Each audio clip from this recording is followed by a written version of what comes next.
The Happy Prince, and Other Tales e-text prepared by Louise Hope from page images generously made available by Internet Archive, http://www.archive.org. Note: images of the original pages are available through Internet Archive. See http://www.archive.org/details/Happy Prince Year the 00 Wilde 3. This text uses UTF-8 Unicode file encoding. If the apostrophes and quotation marks in this paragraph appear as garbage, you may have an incompatible browser or unavailable fonts. First, make sure that your browser's character set or file encoding is set to Unicode, UTF-8. You may also need to change the default font. Some marginal illustrations may be cut off at the edge. But if all margins are cut off, you may want to use a different browser. Contents list of plates selected thumbnails. Statue on a pedestal The Happy Prince and Other Tales Cherub C caption The King of the Mountains of the Moon The Happy Prince and Other Tales by Oscar Wilde illustrated by Charles Robinson NNN New York, Brentanos first published by David Nutt, May 1888 reprinted January 1889, February 1902, September 1905, February 1907, March 1908, March 1910 reset and published by arrangement with David Nutt by Duckworth and Company, 1920 special edition, reset. With illustrations by Charles Robinson, published by arrangement with David Nutt by Duckworth and Company, 1913. Reprinted 1920 printed in Great Britain by Hazel, Watson and Viney, LD, London and Aylesbury. To Carlos Black A Cherub Contents page The Happy Prince 15 The Nightingale and the Rose 41 The Selfish Giant 59 The Devoted Friend 73 The Remarkable Rocket 105 Cherub Rose List of color plates The King of the Mountains of the Moon Frontis. Facing page The Palace of Sanssouci 20 The Loveliest of the Queen's Maids of Honor 26 The Rich making merry in their beautiful houses while the beggars were sitting at the gates 32 She will pass me by 42 His lips are sweet as honey 48 In every tree he could see there was a little child 64 The little boy he had loved 68 The green linnet 76 Hands in his garden 92 The Russian princess 106 Let the fireworks begin said the king 122 The Happy Prince Old King in profile NNN The Happy Prince high above the city, on a tall column, stood the statue of the Happy Prince. He was gilded all over with thin leaves of fine gold. For eyes he had 2 bright sapphires, and a large red ruby glowed on his sword hilt. He was very much admired indeed. He is as beautiful as a weathercock remarked one of the town councillors who wished to gain a reputation for having artistic tastes, only not quite so useful he added, fearing lest people should think him unpractical. Which he really was not. Why can't you be like the Happy Prince? Asked a sensible mother of her little boy who was crying for the moon.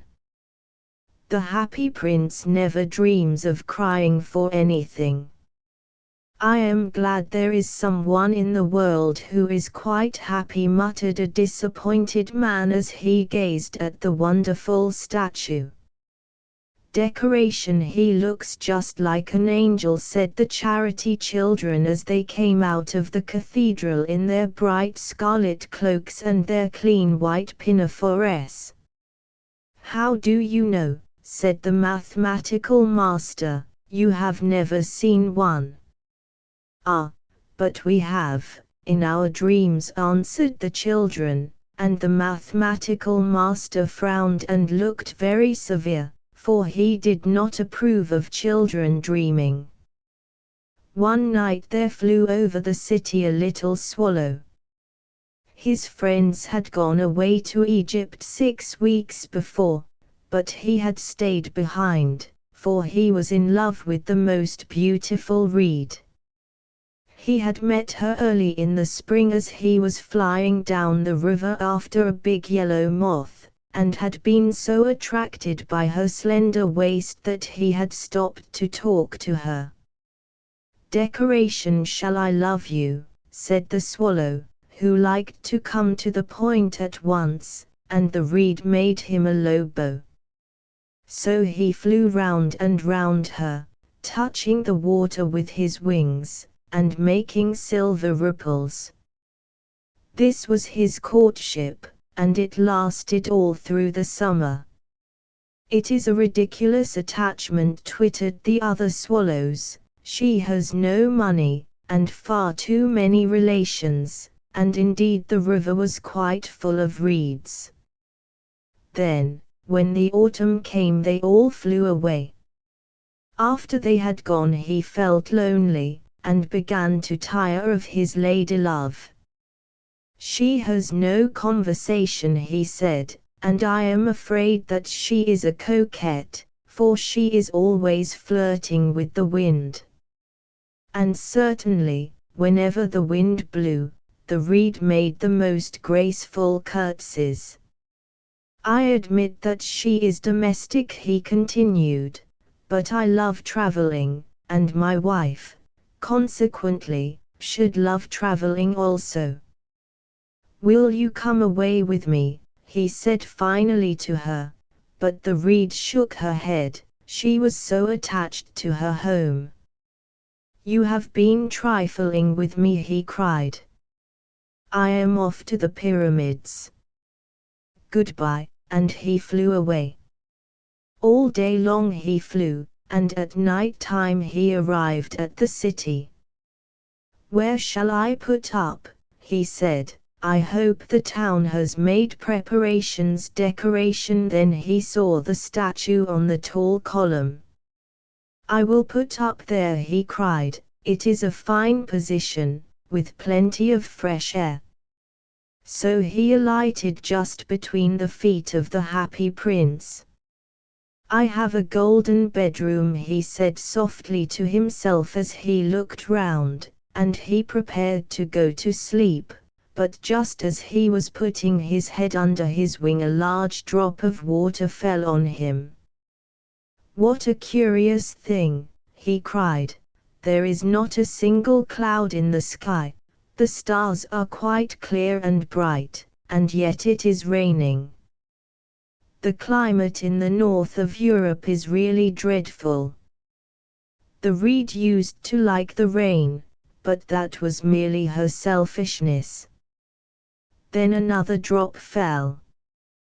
What is the use of a statue if it cannot keep the rain off, he said. I must look for a good chimney pot, and he determined to fly away.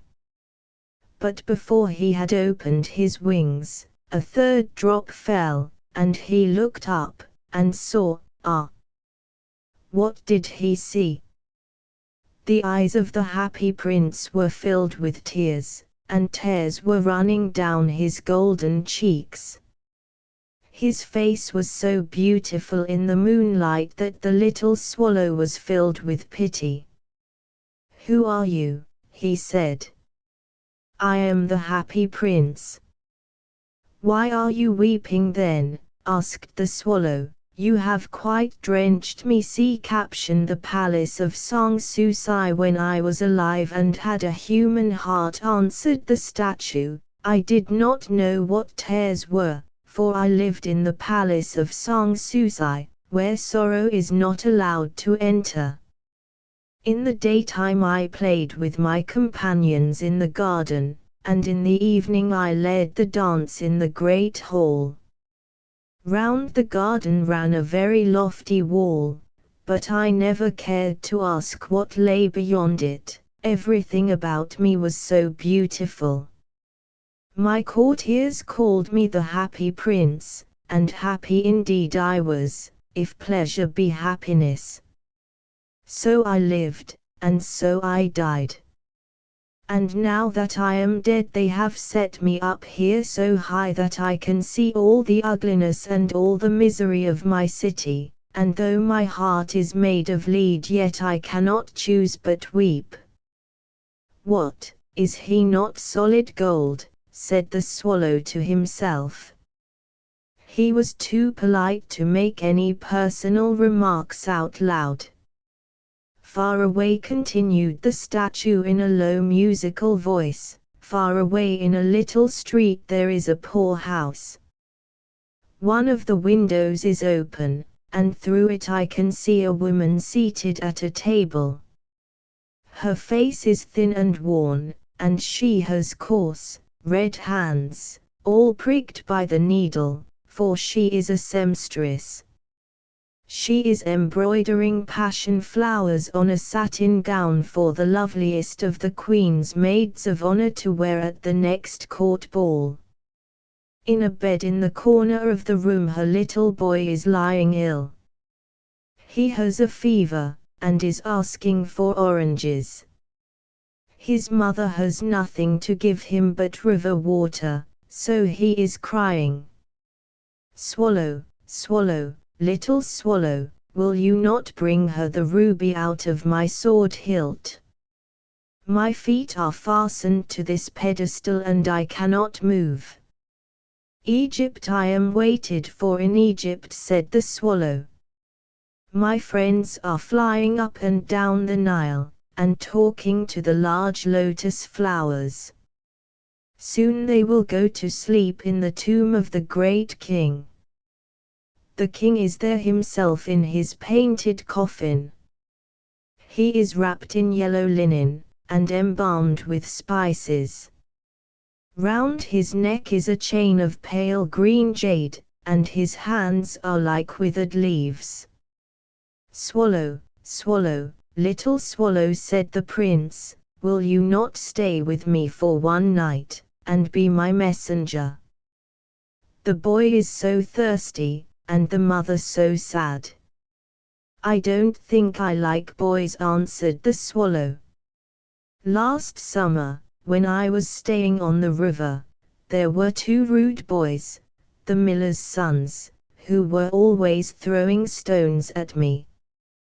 They never hit me, of course, we swallows fly far too well for that, and besides, I come of a family famous for its agility, but still, it was a mark of disrespect. But the happy prince looked so sad that the little swallow was sorry. It is very cold here, he said, but I will stay with you for one night, and be your messenger. Thank you, little swallow, said the prince. So the swallow picked out the great ruby from the prince's sword, and flew away with it in his beak over the roofs of the town. He passed by the cathedral tower, where the white marble angels were sculptured. He passed by the palace and heard the sound of dancing. A beautiful girl came out on the balcony with her lover. How wonderful the stars are, he said to her, and how wonderful is the power of love. I hope my dress will be ready in time for the state ball, she answered. I have ordered passion flowers to be embroidered on it, but the seamstresses are so lazy. He passed over the river, and saw the lanterns hanging to the masts of the ships. He passed over the ghetto, and saw the old Jews bargaining with each other, and weighing out money in copper scales. At last he came to the poor house and looked in. The boy was tossing feverishly on his bed, and the mother had fallen asleep, she was so tired. In he hopped, and laid the great ruby on the table beside the woman's thimble. Then he flew gently round the bed, fanning the boy's forehead with his wings. "How cool I feel," said the boy, "I must be getting better," and he sank into a delicious slumber. Then the swallow flew back to the happy prince, and told him what he had done. "It is curious," he remarked, "but I feel quite warm now, although it is so cold." "That is because you have done a good action," said the prince. And the little swallow began to think, and then he fell asleep.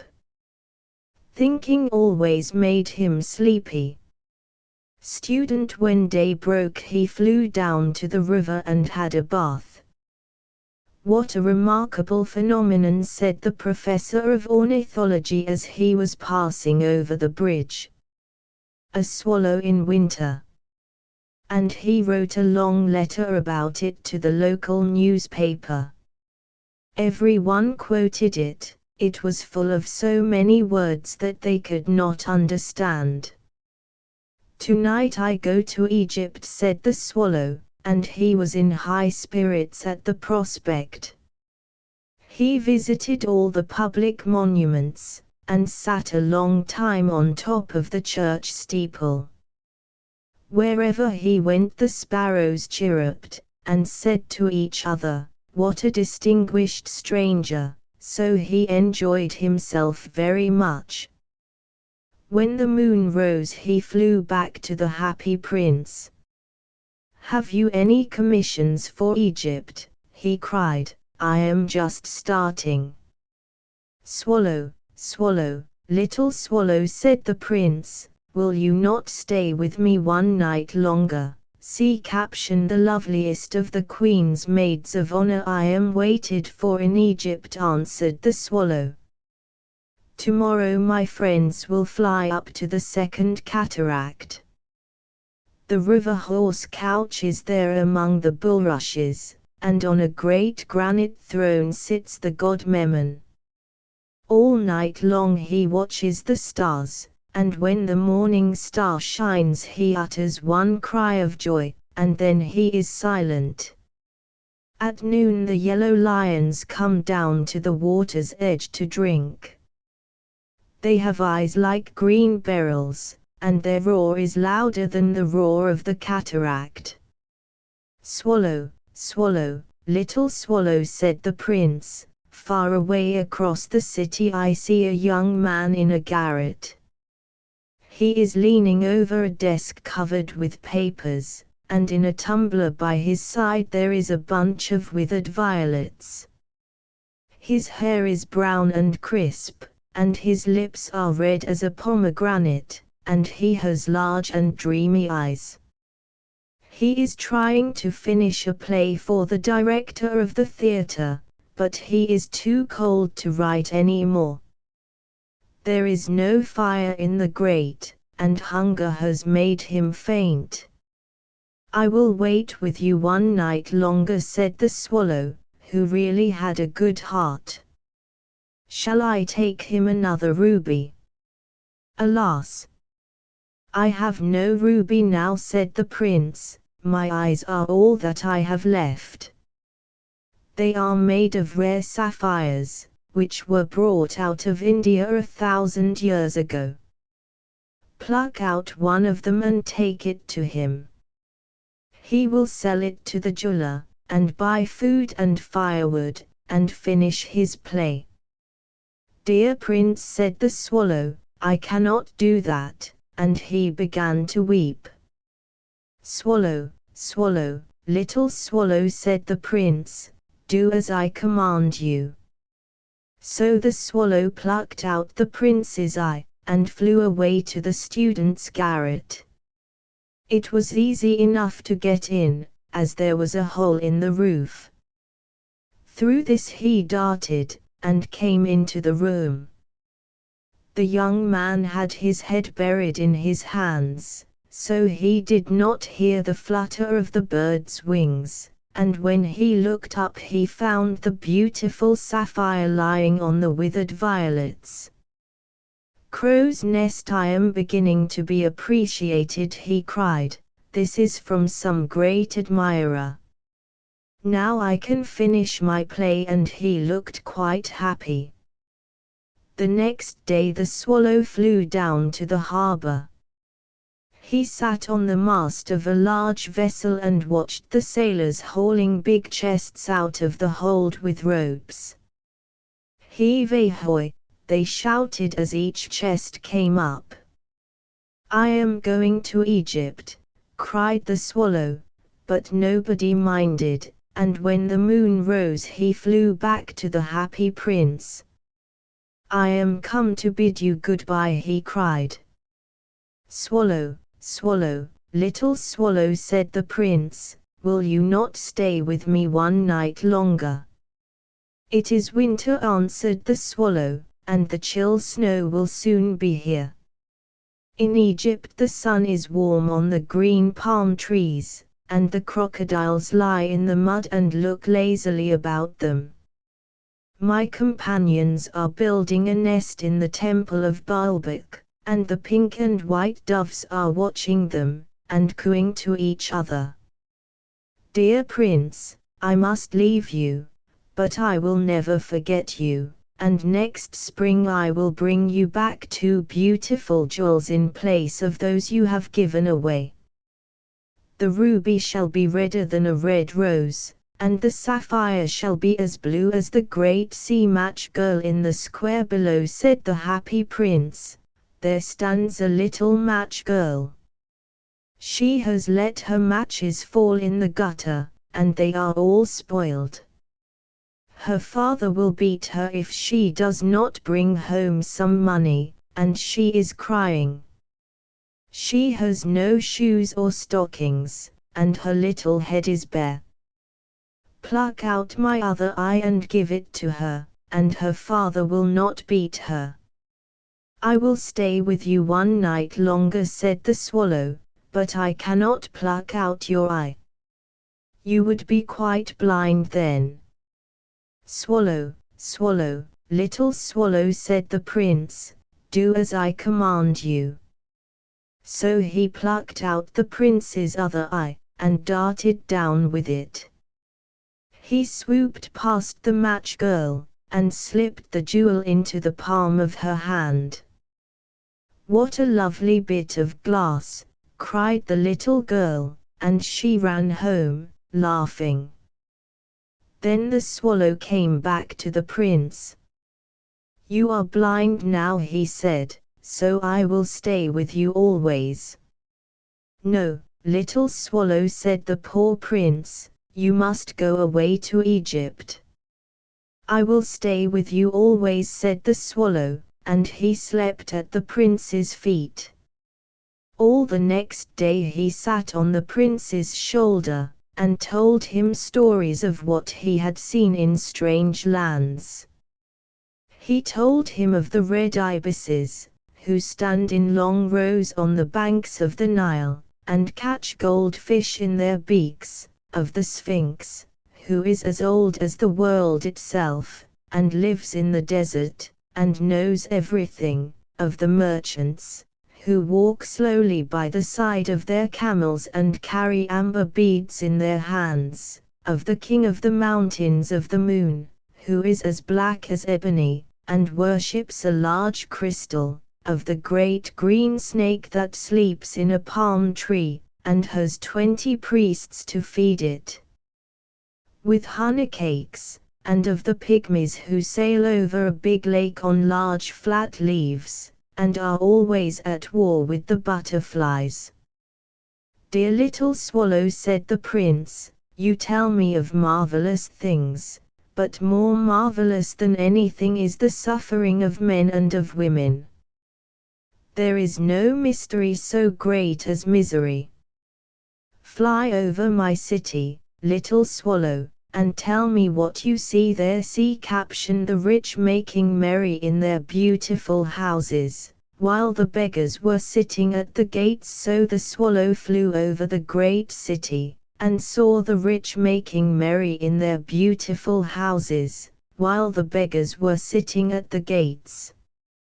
He flew into dark lanes, and saw the white faces of starving children looking out listlessly at the black streets. Under the archway of a bridge 2 little boys were lying in one another's arms to try and keep themselves warm. "How hungry we are," they said. "You must not lie here," shouted the watchman, and they wandered out into the rain. Then he flew back and told the prince what he had seen.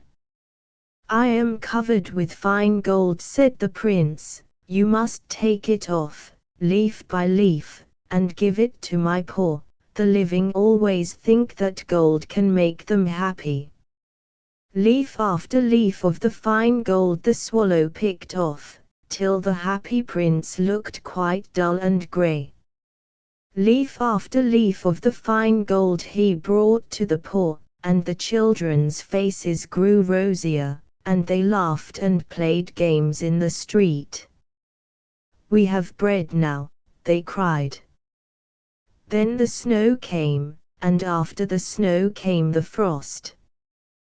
The streets looked as if they were made of silver, they were so bright and glistening. Long icicles like crystal daggers hung down from the eaves of the houses. Everybody went about in furs, and the little boys wore scarlet caps and skated on the ice. The poor little swallow grew colder and colder, but he would not leave the prince. He loved him too well. He picked up crumbs outside the baker's door when the baker was not looking, and tried to keep himself warm by flapping his wings. But at last he knew that he was going to die. He had just strength to fly up to the prince's shoulder once more. "Goodbye, dear prince," he murmured. "Will you let me kiss your hand? I am glad that you are going to Egypt at last." "Little swallow," said the prince, "you have stayed too long here, but you must kiss me on the lips, for I love you." "It is not to Egypt that I am going," said the swallow. "I am going to the house of death."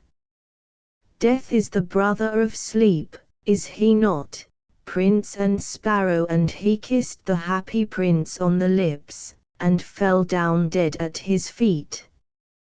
At that moment a curious crack sounded inside the statue, as if something had broken. The fact is that the leaden heart had snapped right in two. It certainly was a dreadfully hard frost.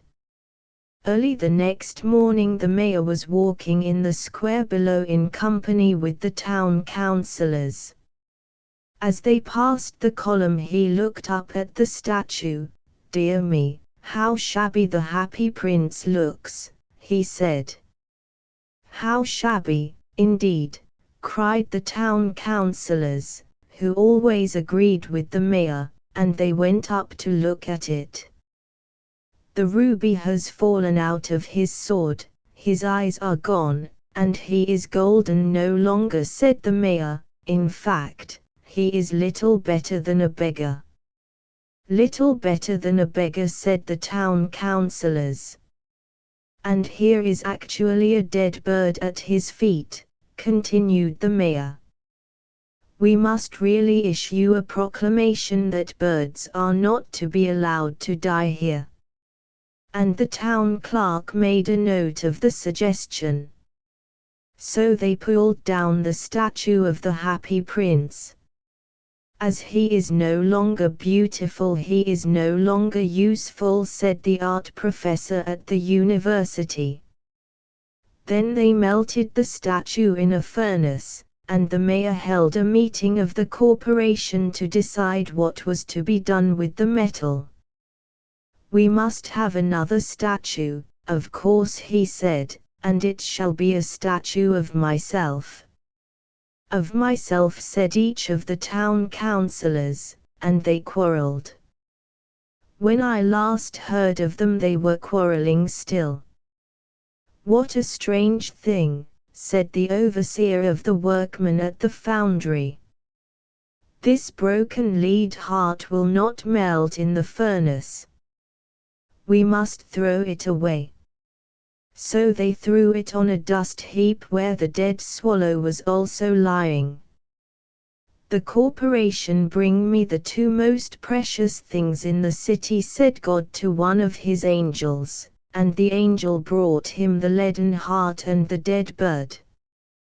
"You have rightly chosen," said God, "for in my garden of paradise this little bird shall sing forevermore, and in my city of gold the happy prince shall praise me." Angel the nightingale and the rose woman, the nightingale and the rose, she said that she would dance with me if I brought her red roses, cried the young student, "but in all my garden there is no red rose." From her nest in the home oak tree the nightingale heard him, and she looked out through the leaves, and wondered. "No red rose in all my garden," he cried, and his beautiful eyes filled with tears. "Ah, on what little things does happiness depend! I have read all that the wise men have written, and all the secrets of philosophy are mine, yet for want of a red rose is my life made wretched. Lover here at last is a true lover," said the nightingale. "Night after night have I sung of him, though I knew him not. Night after night have I told his story to the stars, and now I see him.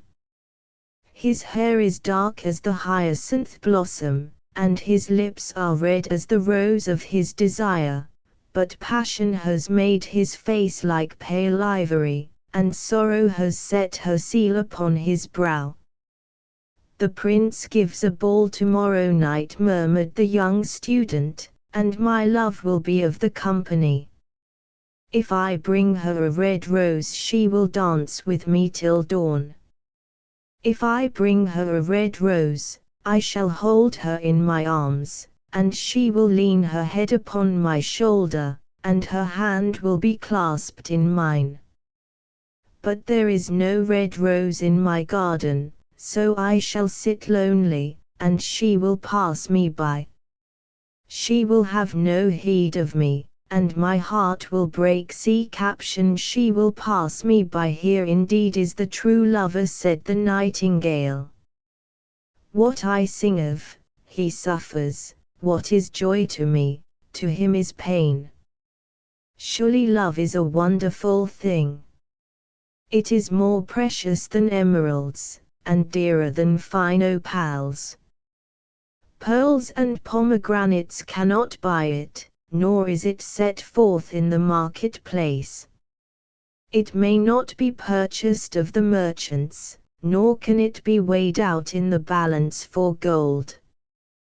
The musicians will sit in their gallery," said the young student, "and play upon their stringed instruments, and my love will dance to the sound of the harp and the violin. She will dance so lightly that her feet will not touch the floor, and the courtiers in their gay dresses will throng round her. But with me she will not dance, for I have no red rose to give her." And he flung himself down on the grass, and buried his face in his hands, and wept. "Why is he weeping?" asked a little green lizard, as he ran past him with his tail in the air. "Why, indeed," said a butterfly, who was fluttering about after a sunbeam. "Why, indeed," whispered a daisy to his neighbor, in a soft, low voice. "He is weeping for a red rose," said the nightingale. for a red rose," they cried. "How very ridiculous!" And the little lizard, who was something of a cynic, laughed outright. But the nightingale understood the secret of the student's sorrow, and she sat silent in the oak tree, and thought about the mystery of love. Suddenly she spread her brown wings for flight, and soared into the air. She passed through the grove like a shadow, and like a shadow she sailed across the garden. In the center of the grass plot was standing a beautiful rose tree, and when she saw it she flew over to it, and lit upon a spray. "Give me a red rose," she cried, "and I will sing you my sweetest song." But the tree shook its head. "My roses are white," it answered, "as white as the foam of the sea, and whiter than the snow upon the mountain. But go to my brother who grows round the old sundial, and perhaps he will give you what you want." So the nightingale flew over to the rose tree that was growing round the old sundial. "Give me a red rose," she cried, "and I will sing you my sweetest song." But the tree shook its head. "My roses are yellow," it answered, "as yellow as the hair of the mermaiden who sits upon an amber throne, and yellower than the daffodil that blooms in the meadow before the mower comes with his scythe. But go to my brother who grows beneath the student's window, and perhaps he will give you what you want."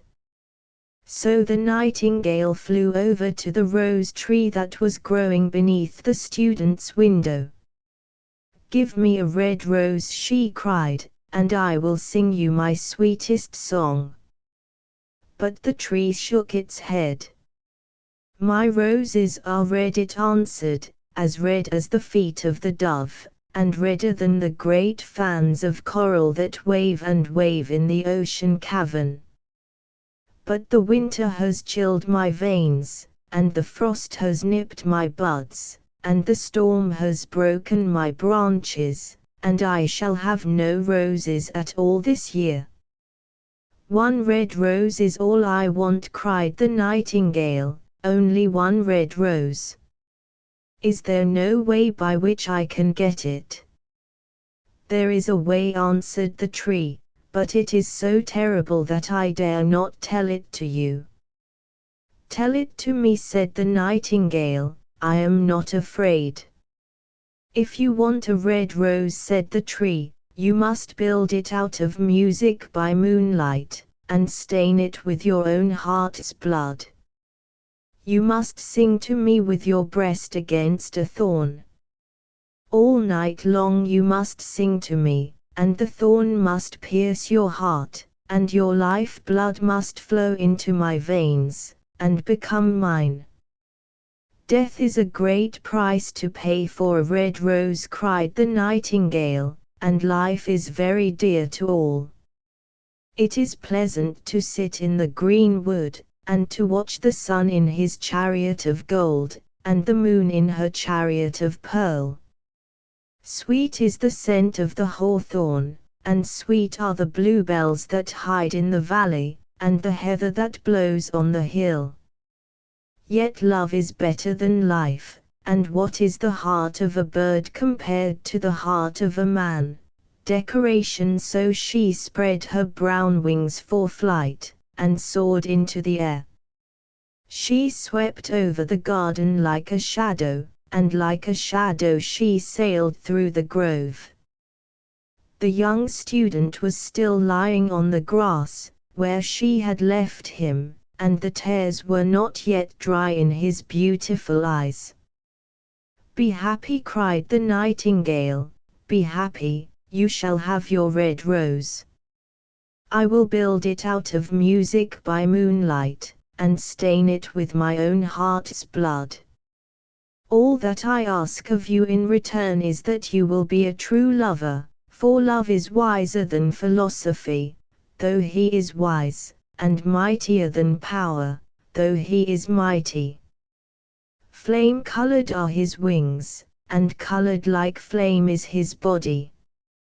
His lips are sweet as honey, and his breath is like frankincense. See caption. His lips are sweet as honey. The student looked up from the grass, and listened, but he could not understand what the nightingale was saying to him, for he only knew the things that are written down in books.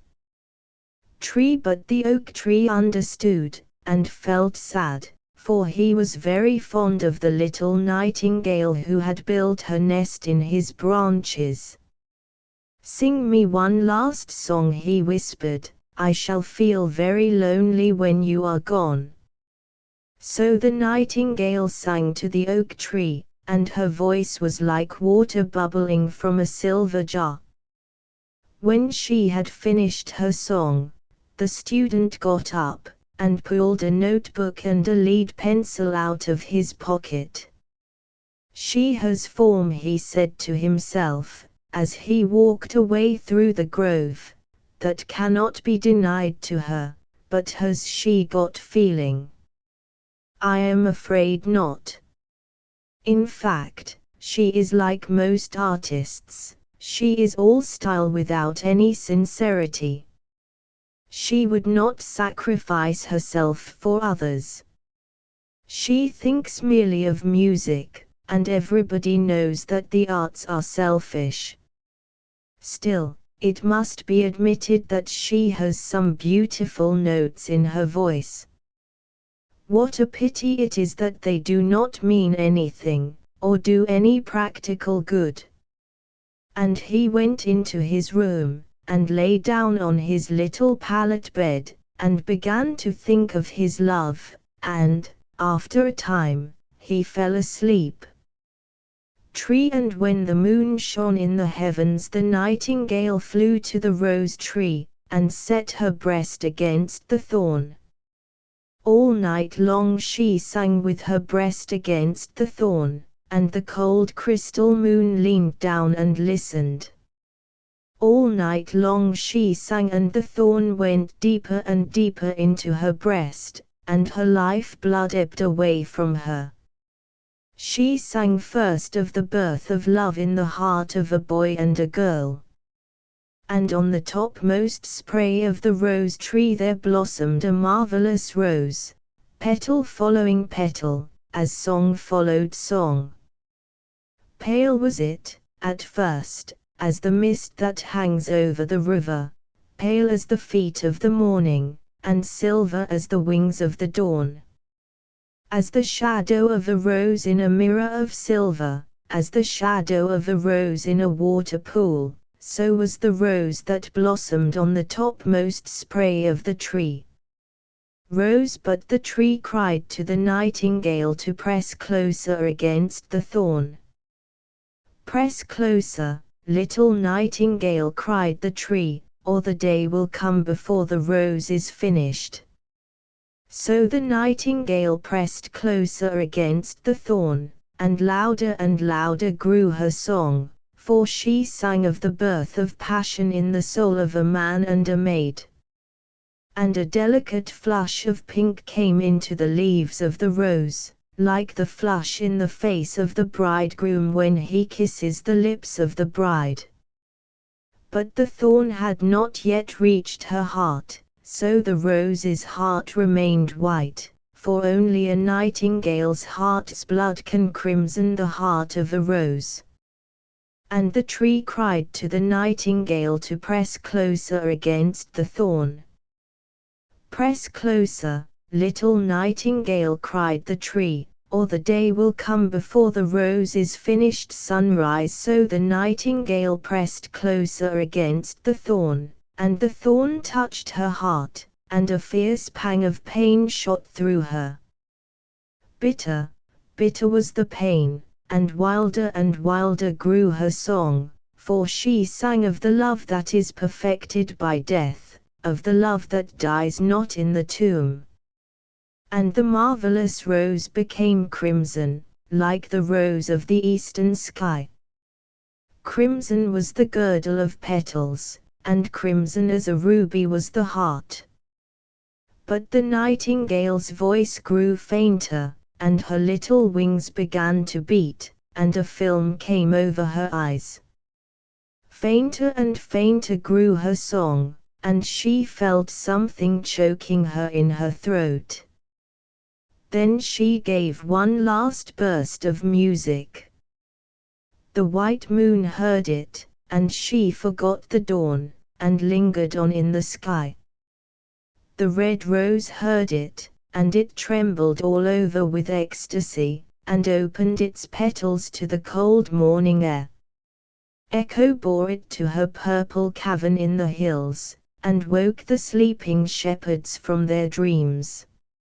It floated through the reeds of the river, and they carried its message to the sea. "Clouds, look, look," cried the tree, "the rose is finished now."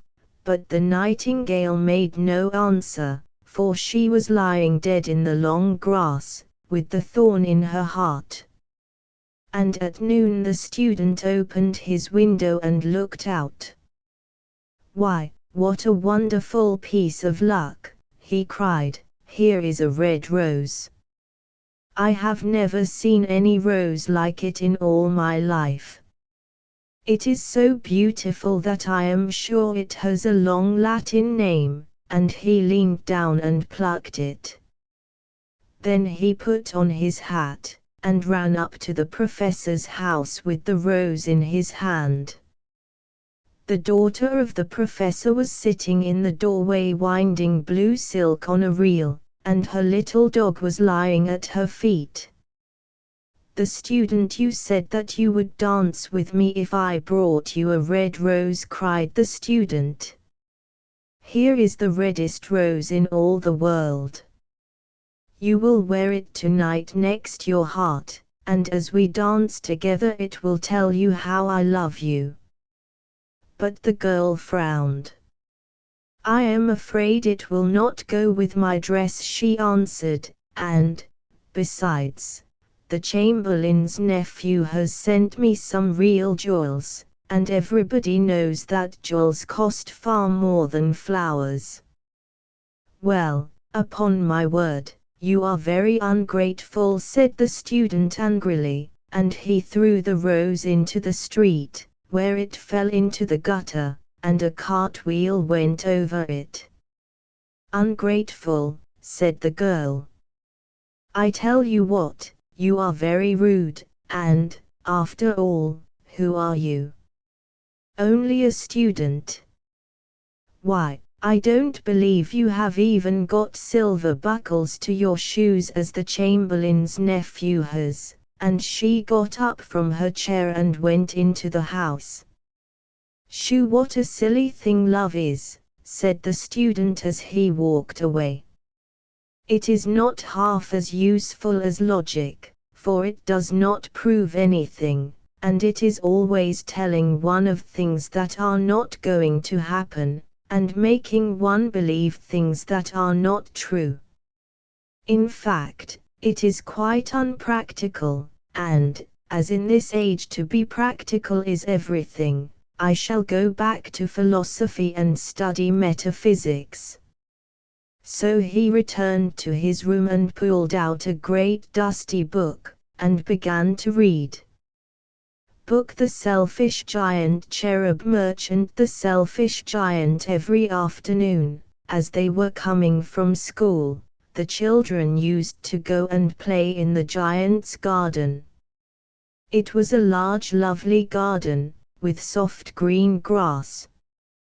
Here and there over the grass stood beautiful flowers like stars, and there were 12 peach trees that in the springtime broke out into delicate blossoms of pink and pearl, and in the autumn bore rich fruit.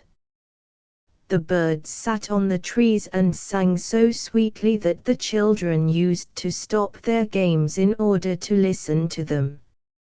"How happy we are here," they cried to each other. One day the giant came back.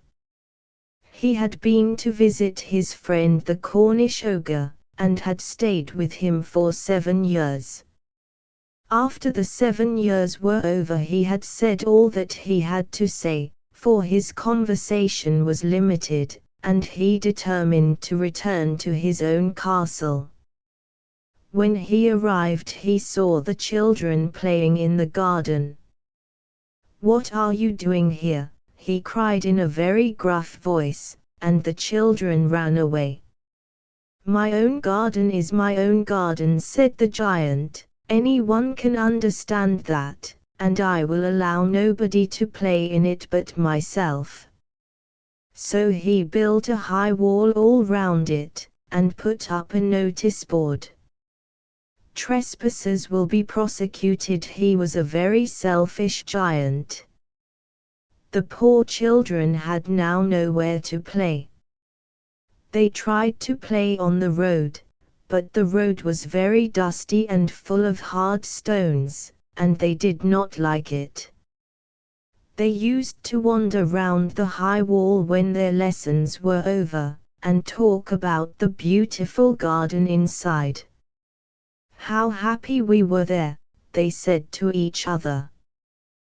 Then the spring came, and all over the country there were little blossoms and little birds. Only in the garden of the selfish giant it was still winter. The birds did not care to sing in it as there were no children, and the trees forgot to blossom.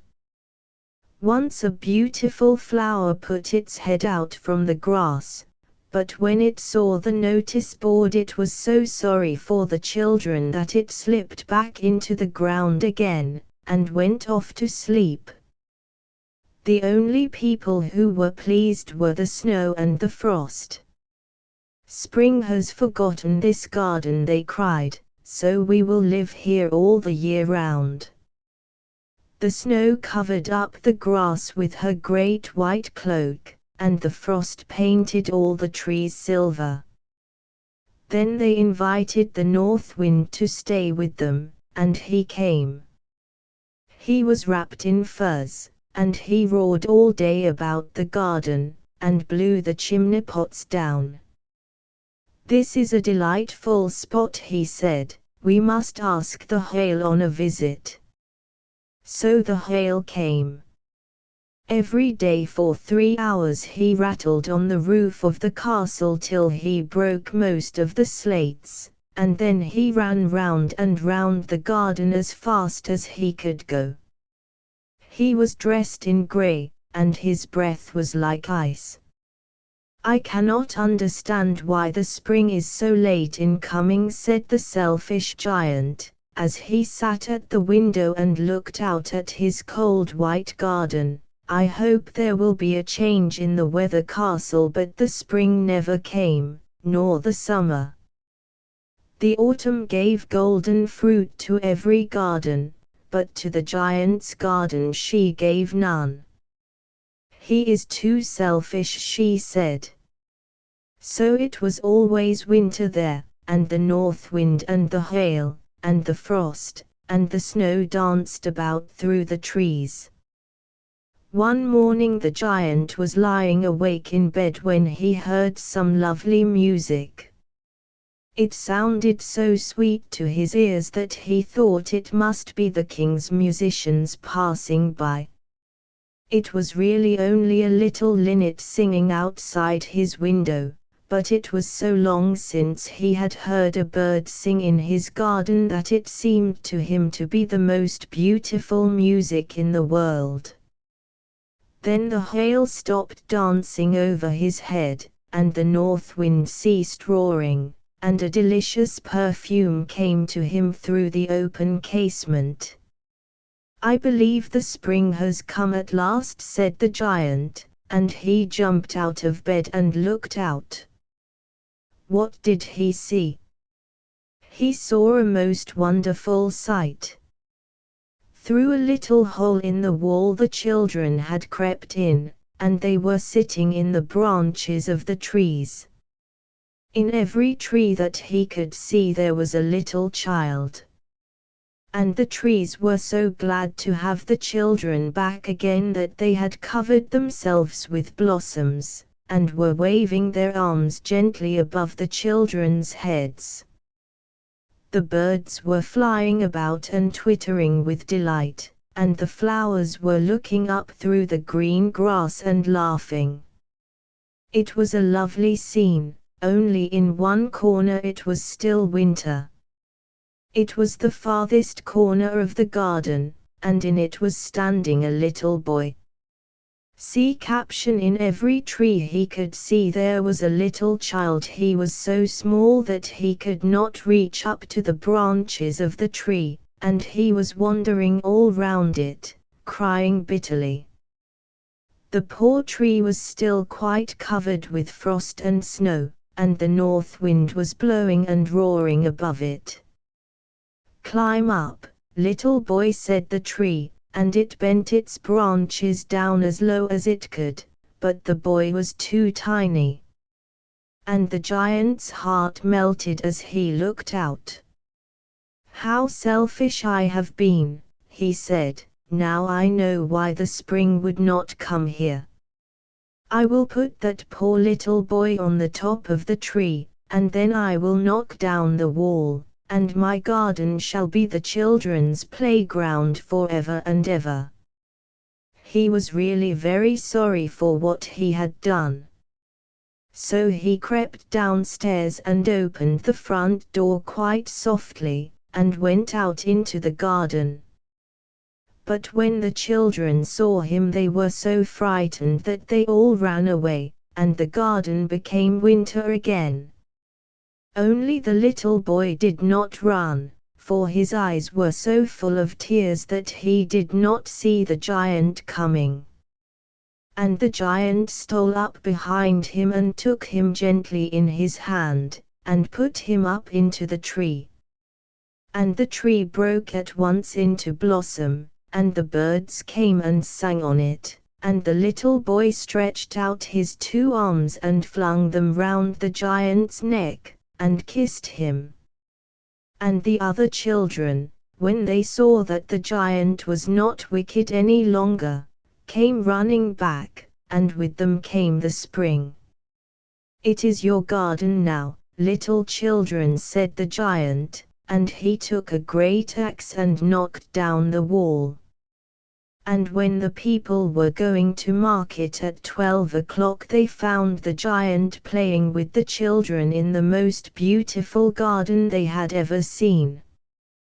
The giant all day long they played, and in the evening they came to the giant to bid him goodbye.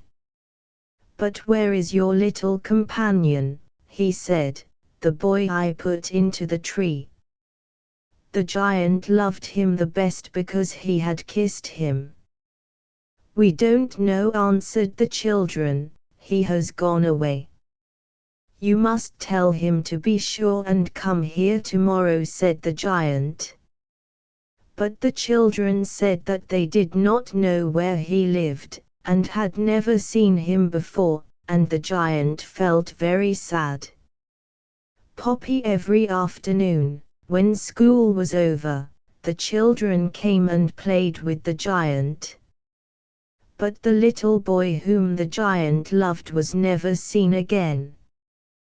The giant was very kind to all the children, yet he longed for his first little friend, and often spoke of him.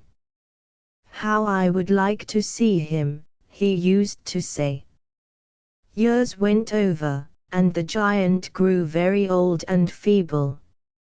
He could not play about any more, so he sat in a huge armchair, and watched the children at their games, and admired his garden. "I have many beautiful flowers," he said, "but the children are the most beautiful flowers of all." One winter morning he looked out of his window as he was dressing.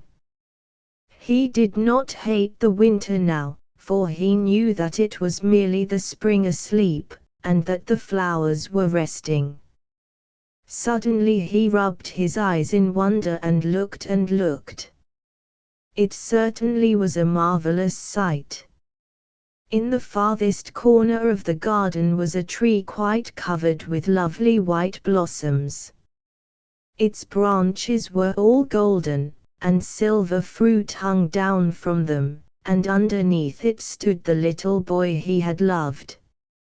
See caption: the little boy he had loved. Downstairs ran the giant in great joy, and out into the garden. He hastened across the grass, and came near to the child. And when he came quite close his face grew red with anger, and he said, "Who hath dared to wound thee?"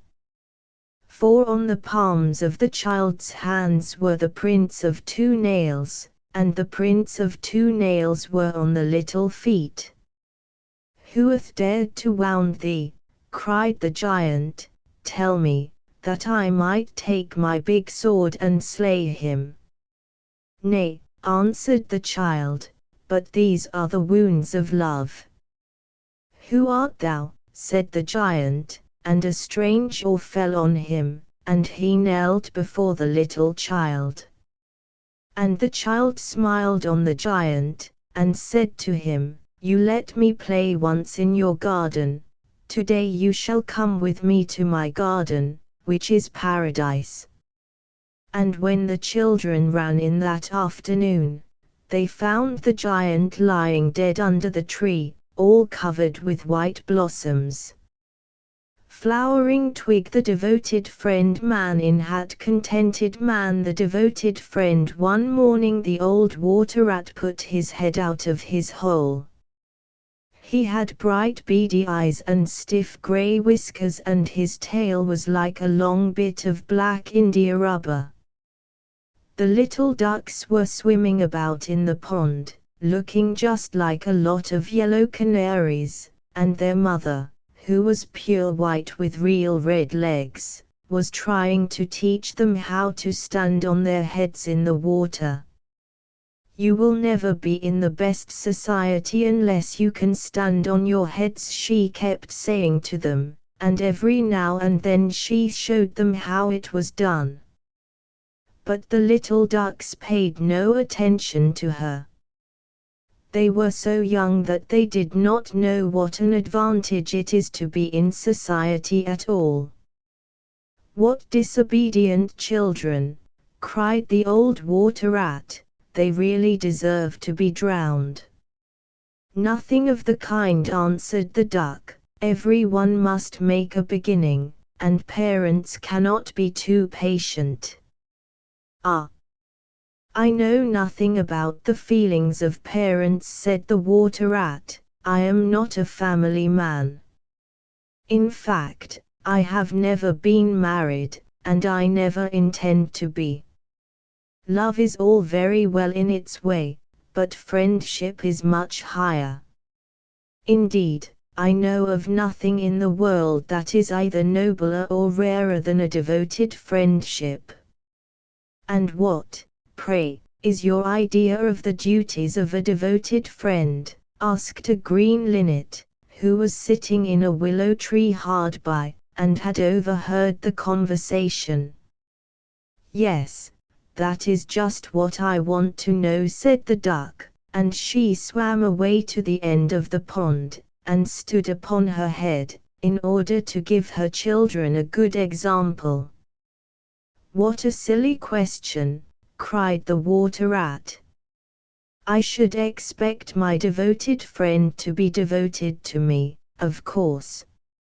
"And what would you do in return?" said the little bird, swinging upon a silver spray, and flapping his tiny wings.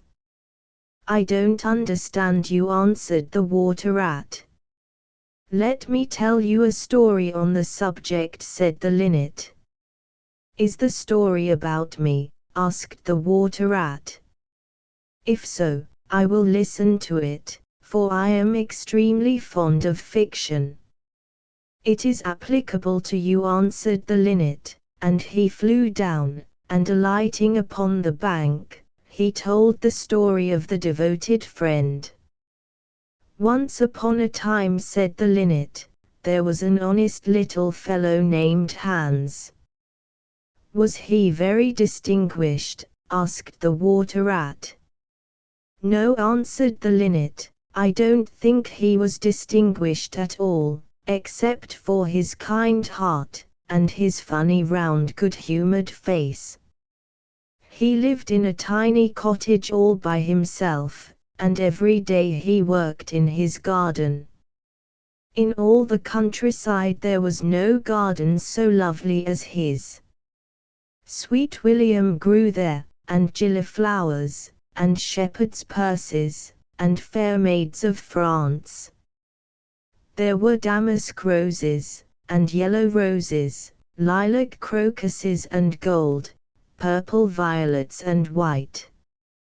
Columbine and ladysumac, marjoram and wild basil, the cowslip and the flower de luce, the daffodil and the clove pink bloomed or blossomed in their proper order as the months went by, one flower taking another flower's place, so that there were always beautiful things to look at, and pleasant odors to smell.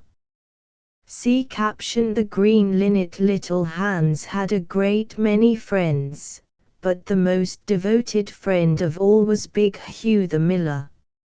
Indeed, so devoted was the rich miller to little Hans, that he would never go by his garden without leaning over the wall and plucking a large nosegay, or a handful of sweet herbs, or filling his pockets with plums and cherries if it was the fruit season. Real friends should have everything in common, the miller used to say, and little Hans nodded and smiled, and felt very proud of having a friend with such noble ideas.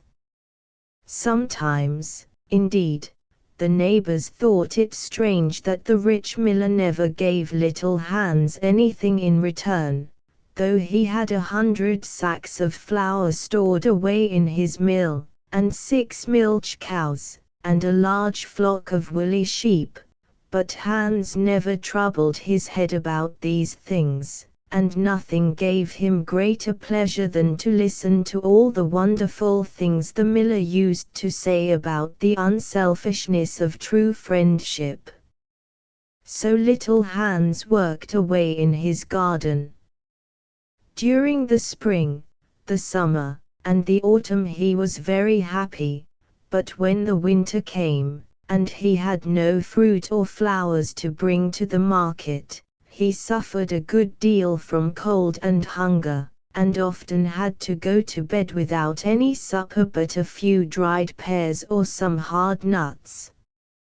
In the winter, also, he was extremely lonely, as the miller never came to see him then.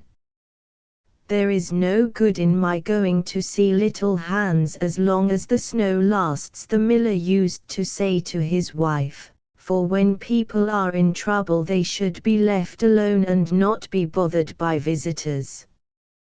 That at least is my idea about friendship, and I am sure I am right. So I shall wait till the spring comes, and then I shall pay him a visit, and he will be able to give me a large basket of primroses, and that will make him so happy. You are certainly very thoughtful about others, answered the wife, as she sat in her comfortable armchair by the big pinewood fire, very thoughtful indeed. It is quite a treat to hear you talk about friendship. I am sure the clergyman himself could not say such beautiful things as you do, though he does live in a 3-storied house, and wear a gold ring on his little finger. But could we not ask little Hans up here, said the miller's youngest son. If poor Hans is in trouble I will give him half my porridge, and show him my white rabbits. What a silly boy you are, cried the miller, I really don't know what is the use of sending you to school. You seem not to learn anything. Why, if little Hans came up here, and saw our warm fire, and our good supper, and our great cask of red wine, he might get envious, and envy is a most terrible thing, and would spoil anybody's nature. I certainly will not allow Hans' nature to be spoiled. I am his best friend, and I will always watch over him, and see that he is not led into any temptations. Besides, if Hans came here, he might ask me to let him have some flour on credit, and that I could not do. Flour is one thing and friendship is another, and they should not be confused. Why, the words are spelled differently, and mean quite different things. Everybody can see that, sitting boy. How well you talk, said the miller's wife, pouring herself out a large glass of warm ale. Really, I feel quite drowsy. It is just like being in church. Lots of people act well, answered the miller, but very few people talk well, which shows that talking is much the more difficult thing of the two, and much the finer thing also. And he looked sternly across the table at his little son, who felt so ashamed of himself that he hung his head down, and grew quite scarlet, and began to cry into his tea. However, he was so young that you must excuse him. Is that the end of the story? Asked the water rat. Certainly not, answered the linnet, that is the beginning. Then you are quite behind the age, said the water rat. Every good storyteller nowadays starts with the end, and then goes on to the beginning, and concludes with the middle. That is the new method. I heard all about it the other day from a critic who was walking round the pond with a young man. He spoke of the matter at great length, and I am sure he must have been right, for he had blue spectacles and a bald head, and whenever the young man made any remark, he always answered "Pooh." But pray go on with your story. I like the miller immensely. I have all kinds of beautiful sentiments myself, so there is a great sympathy between us. The miller. Well, said the linnet, hopping now on one leg and now on the other. As soon as the winter was over, and the primroses began to open their pale yellow stars, the miller said to his wife that he would go down and see little Hans. Why, what a good heart you have, cried his wife, you are always thinking of others. And mind you take the big basket with you for the flowers. So the miller tied the sails of the windmill together with a strong iron chain, and went down the hill with the basket on his arm. Good morning, little Hans, said the miller. Good morning, said Hans, leaning on his spade, and smiling from ear to ear. And how have you been all the winter? Said the miller. Well, really, cried Hans, it is very good of you to ask, very good indeed. I am afraid I had rather a hard time of it, but now the spring has come, and I am quite happy, and all my flowers are doing well. We often talked of you during the winter, Hans, said the miller, and wondered how you were getting on. That was kind of you, said Hans, I was half afraid you had forgotten me. Hans, I am surprised at you, said the miller, friendship never forgets. That is the wonderful thing about it, but I am afraid you don't understand the poetry of life. How lovely your primroses are looking, by the by. They are certainly very lovely, said Hans, and it is a most lucky thing for me that I have so many. I am going to bring them into the market and sell them to the burgomaster's daughter, and buy back my wheelbarrow with the money. Buy back your wheelbarrow? You don't mean to say you have sold it? What a very stupid thing to do.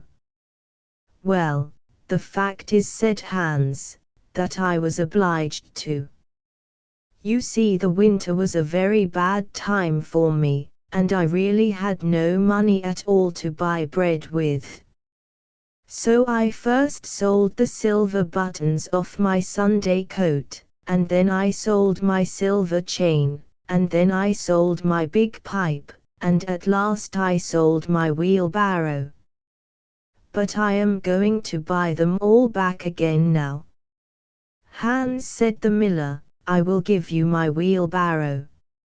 It is not in very good repair, indeed, one side is gone, and there is something wrong with the wheel spokes, but in spite of that I will give it to you. I know it is very generous of me, and a great many people would think me extremely foolish for parting with it, but I am not like the rest of the world. I think that generosity is the essence of friendship, and, besides, I have got a new wheelbarrow for myself. Yes, you may set your mind at ease, I will give you my wheelbarrow pipe. Well, really, that is generous of you, said little Hans, and his funny round face glowed all over with pleasure. I can easily put it in repair, as I have a plank of wood in the house. A plank of wood, said the miller, why, that is just what I want for the roof of my barn. There is a very large hole in it, and the corn will all get damp if I don't stop it up. How lucky you mentioned it. It is quite remarkable how one good action always breeds another. I have given you my wheelbarrow, and now you are going to give me your plank. Of course, the wheelbarrow is worth far more than the plank, but true friendship never notices things like that. Pray get it at once, and I will set to work at my barn this very day. Certainly, cried little Hans, and he ran into the shed and dragged the plank out. It is not a very big plank, said the miller, looking at it, and I am afraid that after I have mended my barn roof there won't be any left for you to mend the wheelbarrow with, but, of course, that is not my fault. And now, as I have given you my wheelbarrow, I am sure you would like to give me some flowers in return. Here is the basket, and mind you fill it quite full. Quite full, said little Hans, rather sorrowfully, for it was really a very big basket, and he knew that if he filled it he would have no flowers left for the market, and he was very anxious to get his silver buttons back. Well, really, answered the miller, as I have given you my wheelbarrow, I don't think that it is much to ask you for a few flowers.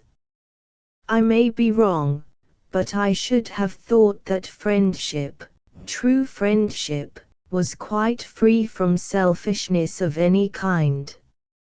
My dear friend, my best friend, cried little Hans, you are welcome to all the flowers in my garden.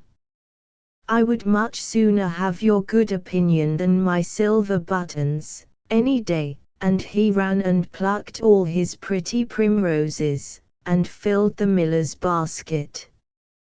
Goodbye, little Hans, said the miller, as he went up the hill with the plank on his shoulder, and the big basket in his hand. Goodbye, said little Hans, and he began to dig away quite merrily, he was so pleased about the wheelbarrow. The next day he was nailing up some honeysuckle against the porch, when he heard the miller's voice calling to him from the road. So he jumped off the ladder, and ran down the garden, and looked over the wall. Hans carrying sack, there was the miller with a large sack of flour on his back. "Dear little Hans," said the miller, "would you mind carrying this sack of flour for me to market?" "Oh, I am so sorry," said Hans, "but I am really very busy today. I have got all my creepers to nail up, and all my flowers to water, and all my grass to roll." "Well, really," said the miller, "I think that, considering that I am going to give you my wheelbarrow, it is rather unfriendly of you to refuse." "Oh, don't say that," cried little Hans, "I wouldn't be unfriendly for the whole world," and he ran in for his cap, and trudged off with the big sack on his shoulders. It was a very hot day, and the road was terribly dusty, and before Hans had reached the 6th milestone he was so tired that he had to sit down and rest.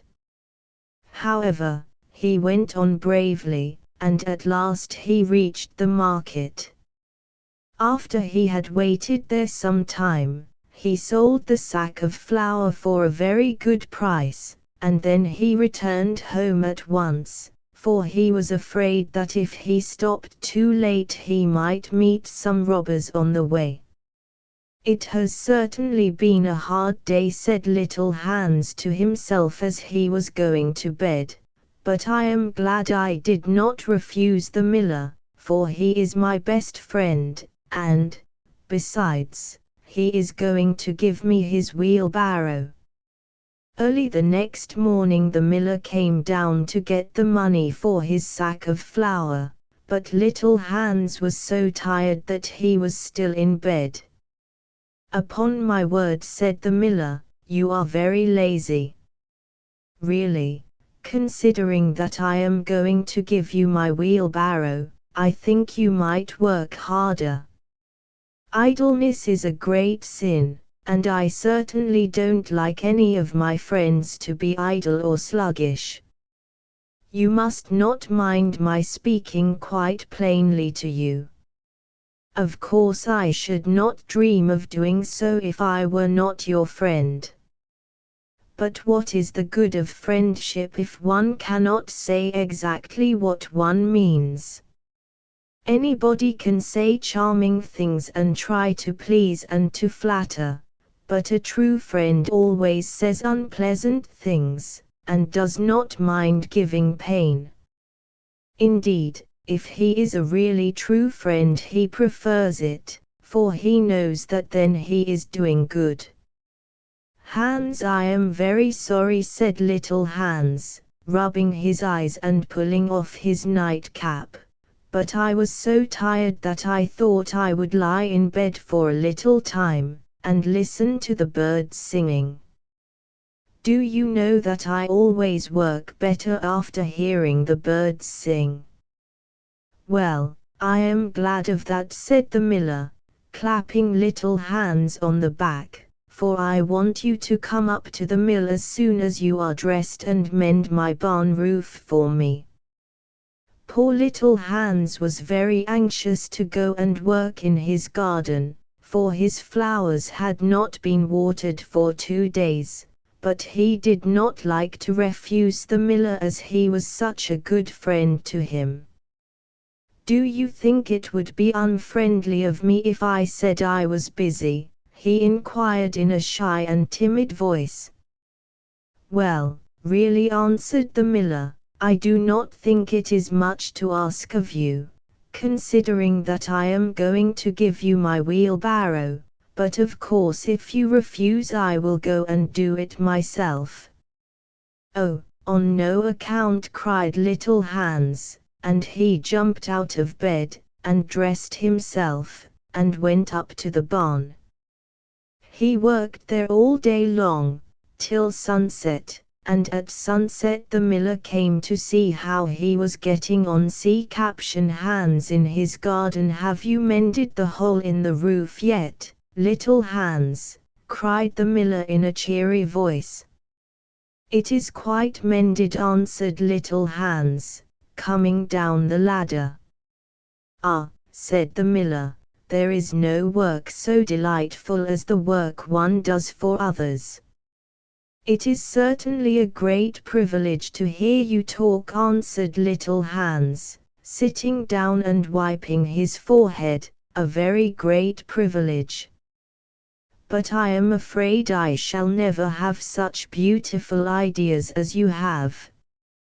"Hans in Silhouetto, they will come to you," said the miller, "but you must take more pains. At present you have only the practice of friendship, some day you will have the theory also." "Do you really think I shall?" asked little Hans. "I have no doubt of it," answered the miller, "but now that you have mended the roof, you had better go home and rest, for I want you to drive my sheep to the mountain tomorrow." Poor little Hans was afraid to say anything to this, and early the next morning the miller brought his sheep round to the cottage, and Hans started off with them to the mountain. It took him the whole day to get there and back, and when he returned he was so tired that he went off to sleep in his chair, and did not wake up till it was broad daylight. "What a delightful time I shall have in my garden," he said, and he went to work at once. But somehow he was never able to look after his flowers at all, for his friend the miller was always coming round and sending him off on long errands, or getting him to help at the mill. Little Hans was very much distressed at times, as he was afraid his flowers would think he had forgotten them, but he consoled himself by the reflection that the miller was his best friend. Besides, he used to say, "He is going to give me his wheelbarrow, and that is an act of pure generosity." So little Hans worked away for the miller, and the miller said all kinds of beautiful things about friendship, which Hans took down in a notebook, and used to read over at night, for he was a very good scholar, the miller. Now it happened that one evening little Hans was sitting by his fireside when a loud rap came at the door. It was a very wild night, and the wind was blowing and roaring round the house so terribly that at first he thought it was merely the storm. But a second rap came, and then a third, louder than any of the others. "It is some poor traveler," said little Hans to himself, and he ran to the door. There stood the miller with a lantern in one hand and a big stick in the other.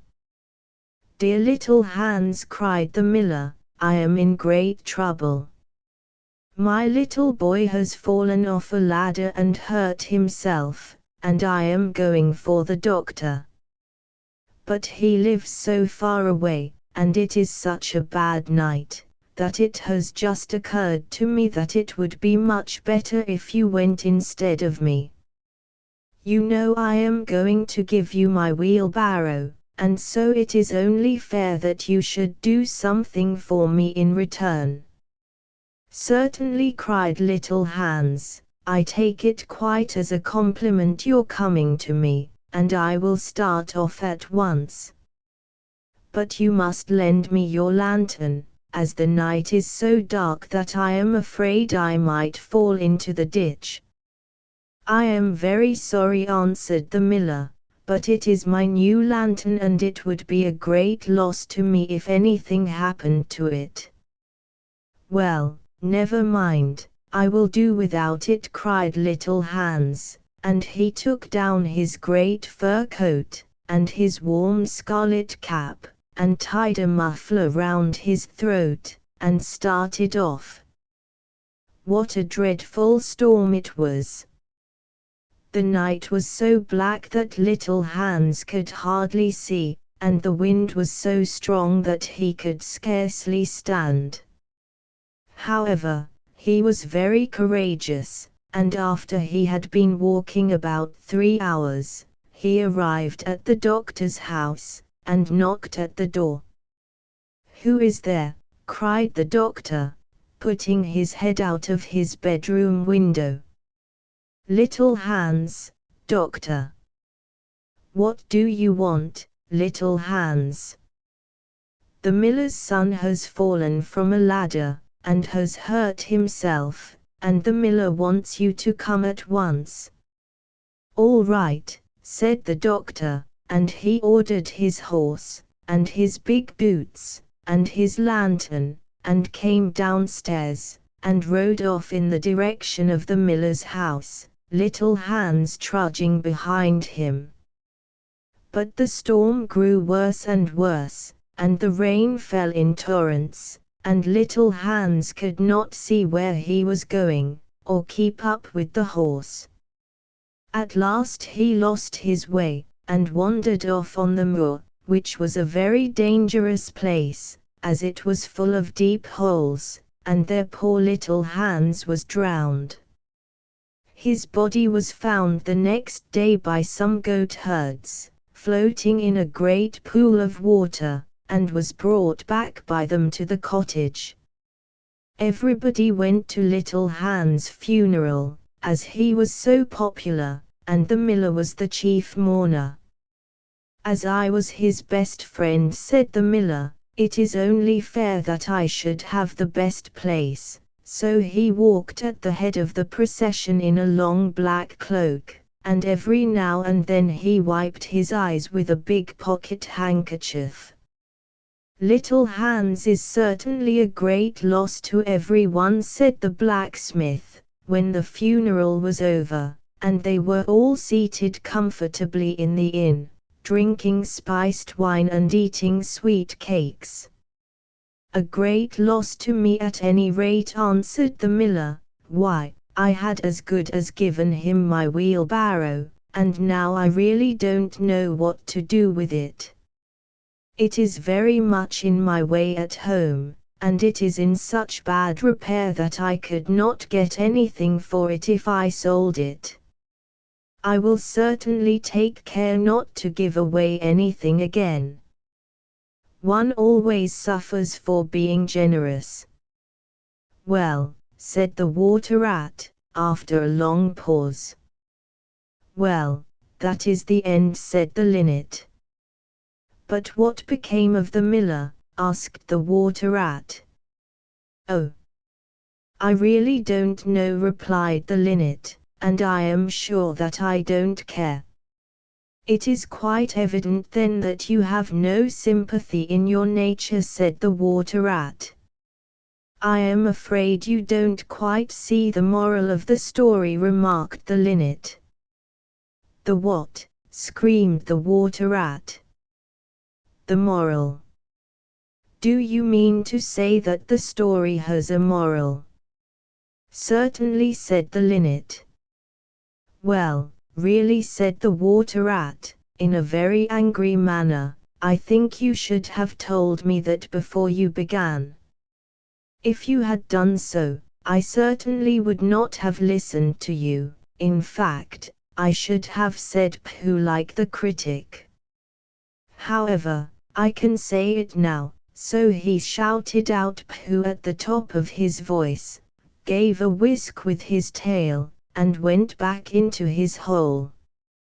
And how do you like the water rat? Asked the duck, who came paddling up some minutes afterwards.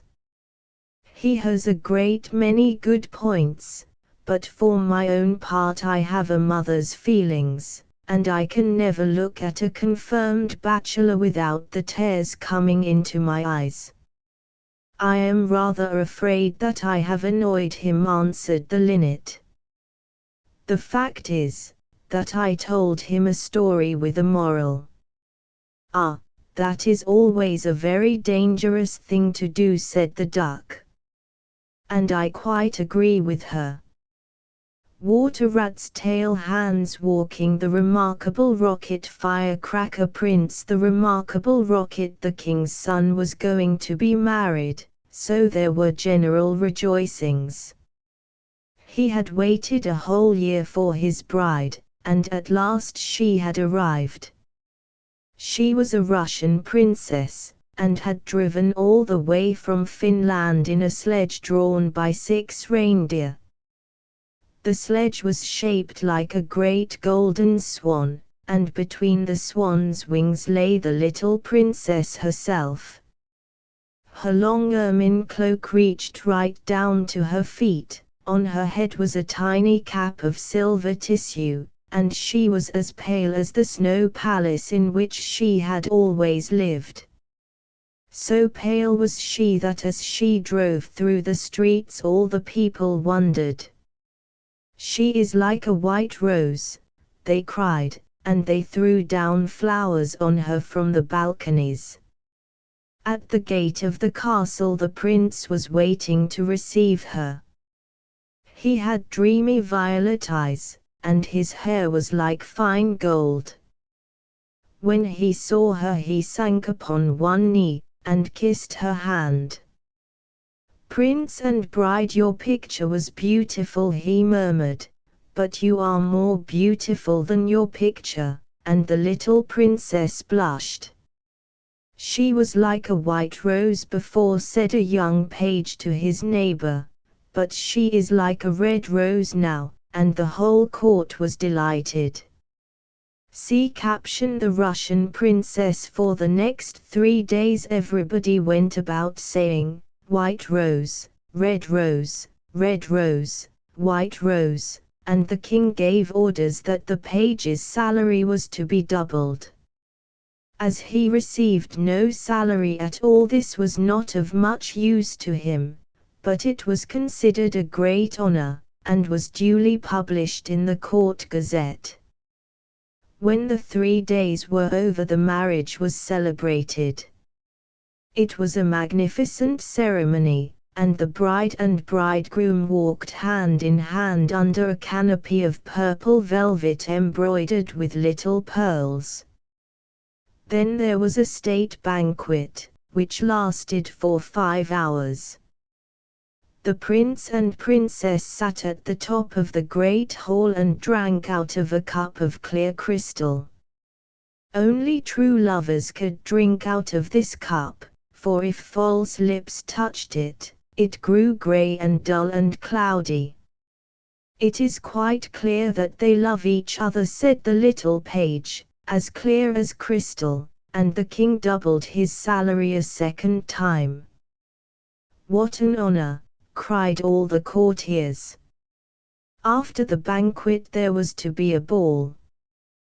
The bride and bridegroom were to dance the rose dance together, and the king had promised to play the flute. He played very badly, but no one had ever dared to tell him so, because he was the king. Indeed, he knew only 2 airs, and was never quite certain which one he was playing, but it made no matter, for, whatever he did, everybody cried out, "Charming, charming." The last item on the program was a grand display of fireworks, to be let off exactly at midnight. The little princess had never seen a firework in her life, so the king had given orders that the royal pyrotechnist should be in attendance on the day of her marriage. "What are fireworks like?" she had asked the prince, one morning, as she was walking on the terrace. "They are like the aurora borealis," said the king, who always answered questions that were addressed to other people, "only much more natural. I prefer them to stars myself, as you always know when they are going to appear, and they are as delightful as my own flute playing. You must certainly see them." So at the end of the king's garden a great stand had been set up, and as soon as the royal pyrotechnist had put everything in its proper place, the fireworks began to talk to each other. "The world is certainly very beautiful," cried a little squib. "Just look at those yellow tulips. Why, if they were real crackers they could not be lovelier. I am very glad I have traveled. Travel improves the mind wonderfully, and does away with all one's prejudices. The king's garden is not the world, you foolish squib, said a big Roman candle. The world is an enormous place, and it would take you 3 days to see it thoroughly. Roman candle, any place you love is the world to you, exclaimed the pensive Catherine Wilde, who had been attached to an old deal box in early life, and prided herself on her broken heart. But love is not fashionable anymore, the poets have killed it. They wrote so much about it that nobody believed them, and I am not surprised. True love suffers, and is silent. I remember myself once, but it is no matter now. Romance is a thing of the past. Nonsense, said the Roman candle, romance never dies. It is like the moon, and lives forever. The bride and bridegroom, for instance, love each other very dearly. I heard all about them this morning from a brown paper cartridge, who happened to be staying in the same drawer as myself, and he knew the latest court news firework. But the Catherine Wilde shook her head. Romance is dead, romance is dead, romance is dead, she murmured. She was one of those people who think that, if you say the same thing over and over a great many times, it becomes true in the end. Suddenly, a sharp, dry cough was heard, and they all looked round. It came from a tall, supercilious-looking rocket, who was tied to the end of a long stick. He always coughed before he made any observation, so as to attract attention. Ahem, ahem, he said, and everybody listened except the poor Catherine Wilde, who was still shaking her head, and murmuring, romance is dead. Order, order, cried out a cracker. He was something of a politician, and had always taken a prominent part in the local elections, so he knew the proper parliamentary expressions to use. Quite dead, whispered the Catherine Wilde, and she went off to sleep. As soon as there was perfect silence, the rocket coughed a third time and began. He spoke with a very slow, distinct voice, as if he was dictating his memoirs, and always looked over the shoulder of the person to whom he was talking. In fact, he had a most distinguished manner. How fortunate it is for the king's son, he remarked, that he is to be married on the very day on which I am to be let off. Really, if it had been arranged beforehand, it could not have turned out better for him, but princes are always lucky. Dear me, said the little squib, I thought it was quite the other way, and that we were to be let off in the prince's honor. It may be so with you, he answered, indeed, I have no doubt that it is, but with me it is different. I am a very remarkable rocket, and come of remarkable parents. My mother was the most celebrated Catherine Wilde of her day, and was renowned for her graceful dancing.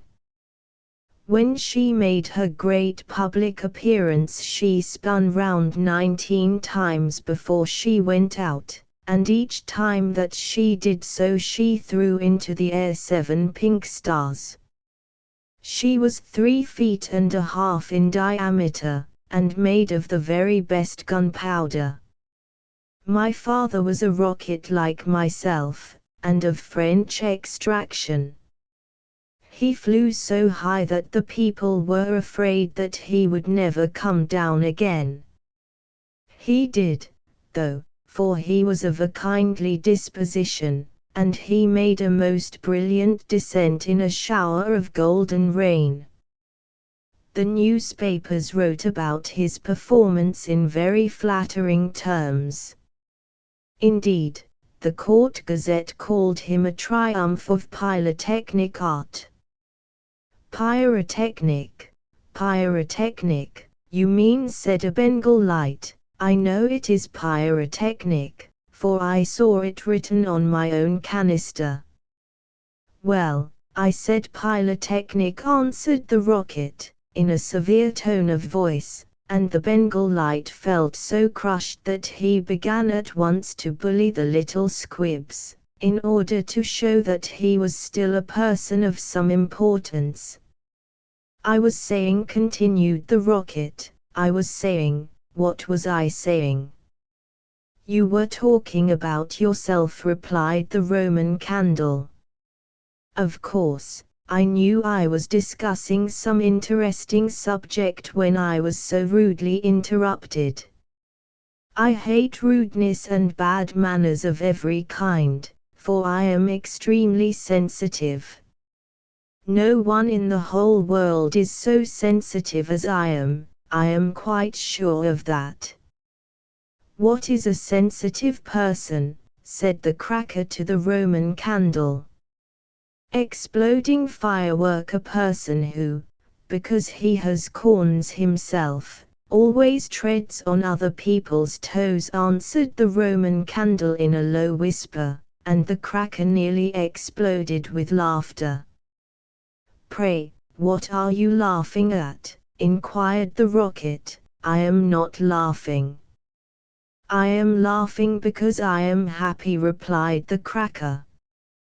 That is a very selfish reason, said the Rocket angrily. What right have you to be happy? You should be thinking about others. In fact, you should be thinking about me. I am always thinking about myself, and I expect everybody else to do the same. That is what is called sympathy. It is a beautiful virtue, and I possess it in a high degree.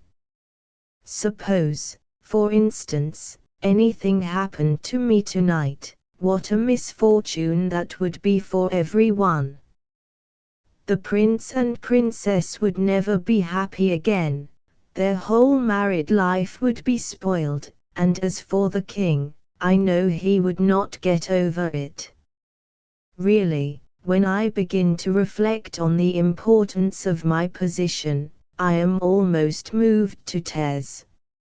If you want to give pleasure to others, cried the Roman Candle, you had better keep yourself dry. Certainly, exclaimed the Bengal Light, who was now in better spirits. That is only common sense, firework. Common sense, indeed, said the Rocket indignantly. You forget that I am very uncommon, and very remarkable. Why, anybody can have common sense, provided that they have no imagination. But I have imagination, for I never think of things as they really are, I always think of them as being quite different. As for keeping myself dry, there is evidently no one here who can at all appreciate an emotional nature. Fortunately for myself, I don't care. The only thing that sustains one through life is the consciousness of the immense inferiority of everybody else, and this is a feeling I have always cultivated. But none of you have any hearts. Here you are laughing and making merry just as if the prince and princess had not just been married. Fire balloon. Well, really, exclaimed a small fire balloon. Why not? It is a most joyful occasion, and when I soar up into the air I intend to tell the stars all about it. You will see them twinkle when I talk to them about the pretty bride. Ah, what a trivial view of life, said the Rocket, but it is only what I expected. There is nothing in you, you are hollow and empty. Why, Perhaps the prince and princess may go to live in a country where there is a deep river, and perhaps they may have one only son, a little fair-haired boy with violet eyes like the prince himself, and perhaps someday he may go out to walk with his nurse, and perhaps the nurse may go to sleep under a great elder tree, and perhaps the little boy may fall into the deep river and be drowned. What a terrible misfortune! Poor people, to lose their only son.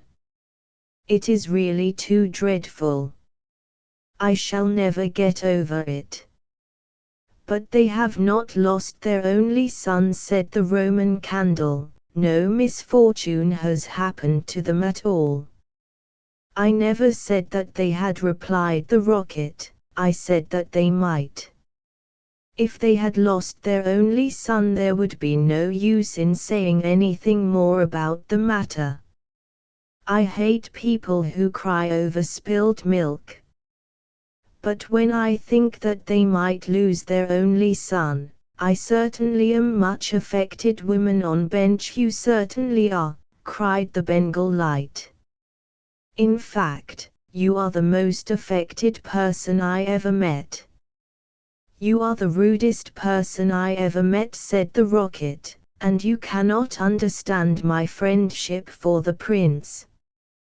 Why, you don't even know him, growled the Roman candle. I never said I knew him, answered the rocket. I dare say that if I knew him I should not be his friend at all. It is a very dangerous thing to know one's friends. You had really better keep yourself dry, said the fire balloon. That is the important thing. Very important for you, I have no doubt, answered the rocket, but I shall weep if I choose, and he actually burst into real tears, which flowed down his stick like raindrops, and nearly drowned two little beetles, who were just thinking of setting up house together, and were looking for a nice dry spot to live in. He must have a truly romantic nature, said the Catherine wheel, for he weeps when there is nothing at all to weep about, and she heaved a deep sigh and thought about the deal box. But the Roman candle and the Bengal light were quite indignant, and kept saying, "Humbug, humbug," at the top of their voices. They were extremely practical, and whenever they objected to anything they called it humbug. Then the moon rose like a wonderful silver shield, and the stars began to shine, and a sound of music came from the palace. The prince and princess were leading the dance. They danced so beautifully that the tall white lilies peeped in at the window and watched them, and the great red poppies nodded their heads and beat time. Then 10 o'clock struck, and then 11, and then 12, and at the last stroke of midnight everyone came out on the terrace, and the king sent for the royal pyrotechnist. "Let the fireworks begin," said the king. And the royal pyrotechnist made a low bow, and marched down to the end of the garden. He had 6 attendants with him, each of whom carried a lighted torch at the end of a long pole. It was certainly a magnificent display. Whiz! Whiz! Went the Catherine wheel, as she spun round and round. Boom! Boom! Went the Roman candle. Then the squibs danced all over the place, and the Bengal lights made everything look scarlet. "Goodbye," cried the fire balloon as he soared away, dropping tiny blue sparks. Bang! Bang! Answered the crackers, who were enjoying themselves immensely. Everyone was a great success except the remarkable rocket. He was so damp with crying that he could not go off at all. The best thing in him was the gunpowder, and that was so wet with tears that it was of no use. All his poor relations, to whom he would never speak, except with a sneer, shot up into the sky like wonderful golden flowers with blossoms of fire. "Huzza! Huzza!" cried the court, and the little princess laughed with pleasure. "I suppose they are reserving me for some grand occasion," said the Rocket. "No doubt that is what it means," and he looked more supercilious than ever. See caption. "Let the fireworks begin," said the king. The next day the workmen came to put everything tidy. "This is evidently a deputation," said the Rocket. "I will receive them with becoming dignity." So he put his nose in the air, and began to frown severely as if he were thinking about some very important subject. But they took no notice of him at all till they were just going away. Then one of them caught sight of him. "Hullo!" he cried, "what a bad rocket!" and he threw him over the wall into the ditch. "Bad rocket! Bad rocket!" he said, as he whirled through the air. "Impossible!" "Grand rocket!" that is what the man said. Bad and grand sound very much the same, indeed they often are the same, and he fell into the mud. "Frog, it is not comfortable here," he remarked, "but no doubt it is some fashionable watering place, and they have sent me away to recruit my health. My nerves are certainly very much shattered, and I require rest." Then a little frog, with bright jeweled eyes, and a green mottled coat, swam up to him. "A new arrival, I see," said the frog. "Well, after all there is nothing like mud. Give me rainy weather and a ditch, and I am quite happy. Do you think it will be a wet afternoon?" "I am sure I hope so, but the sky is quite blue and cloudless." "What a pity!" "Ahem, ahem," said the Rocket, and he began to cough. "What a delightful voice you have!" cried the frog. "Really it is quite like a croak, and croaking is of course the most musical sound in the world. You will hear our glee club this evening. We sit in the old duck pond close by the farmer's house, and as soon as the moon rises we begin. It is so entrancing that everybody lies awake to listen to us. In fact, it was only yesterday that I heard the farmer's wife say to her mother that she could not get a wink of sleep at night on account of us. It is most gratifying to find oneself so popular." "Ahem, ahem," said the Rocket angrily. He was very much annoyed that he could not get a word in. "A delightful voice, certainly," continued the frog. "I hope you will come over to the duck pond. I am off to look for my daughters. I have 6 beautiful daughters, and I am so afraid the pike may meet them. He is a perfect monster, and would have no hesitation in breakfasting off them. Well, goodbye. I have enjoyed our conversation very much, I assure you." "Conversation, indeed," said the Rocket. "You have talked the whole time yourself." "That is not conversation." "Somebody must listen," answered the frog, "and I like to do all the talking myself. It saves time, and prevents arguments." "But I like arguments," said the Rocket. I hope not, said the frog complacently.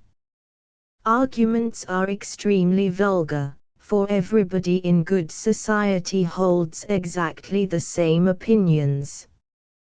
Goodbye a second time, I see my daughters in the distance, and the little frog swam away.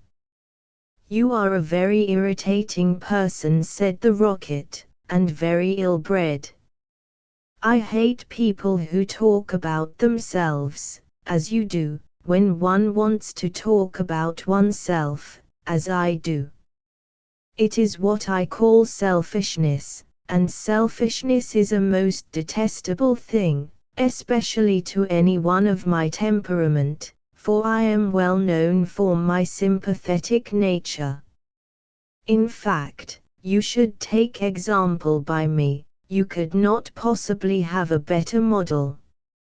Now that you have the chance, you had better avail yourself of it, for I am going back to court almost immediately. I am a great favorite at court. In fact, the prince and princess were married yesterday in my honor. Of course you know nothing of these matters, for you are a provincial. There is no good talking to him, said a dragonfly, who was sitting on the top of a large brown bulrush. No good at all, for he has gone away. Well, that is his loss, not mine, answered the rocket. I am not going to stop talking to him merely because he pays no attention. I like hearing myself talk. It is one of my greatest pleasures. I often have long conversations all by myself, and I am so clever that sometimes I don't understand a single word of what I am saying. Then you should certainly lecture on philosophy, said the dragonfly, and he spread a pair of lovely gauze wings and soared away into the sky. Dragonfly, how very silly of him not to stay here, said the rocket. I am sure that he has not often got such a chance of improving his mind. However, I don't care a bit.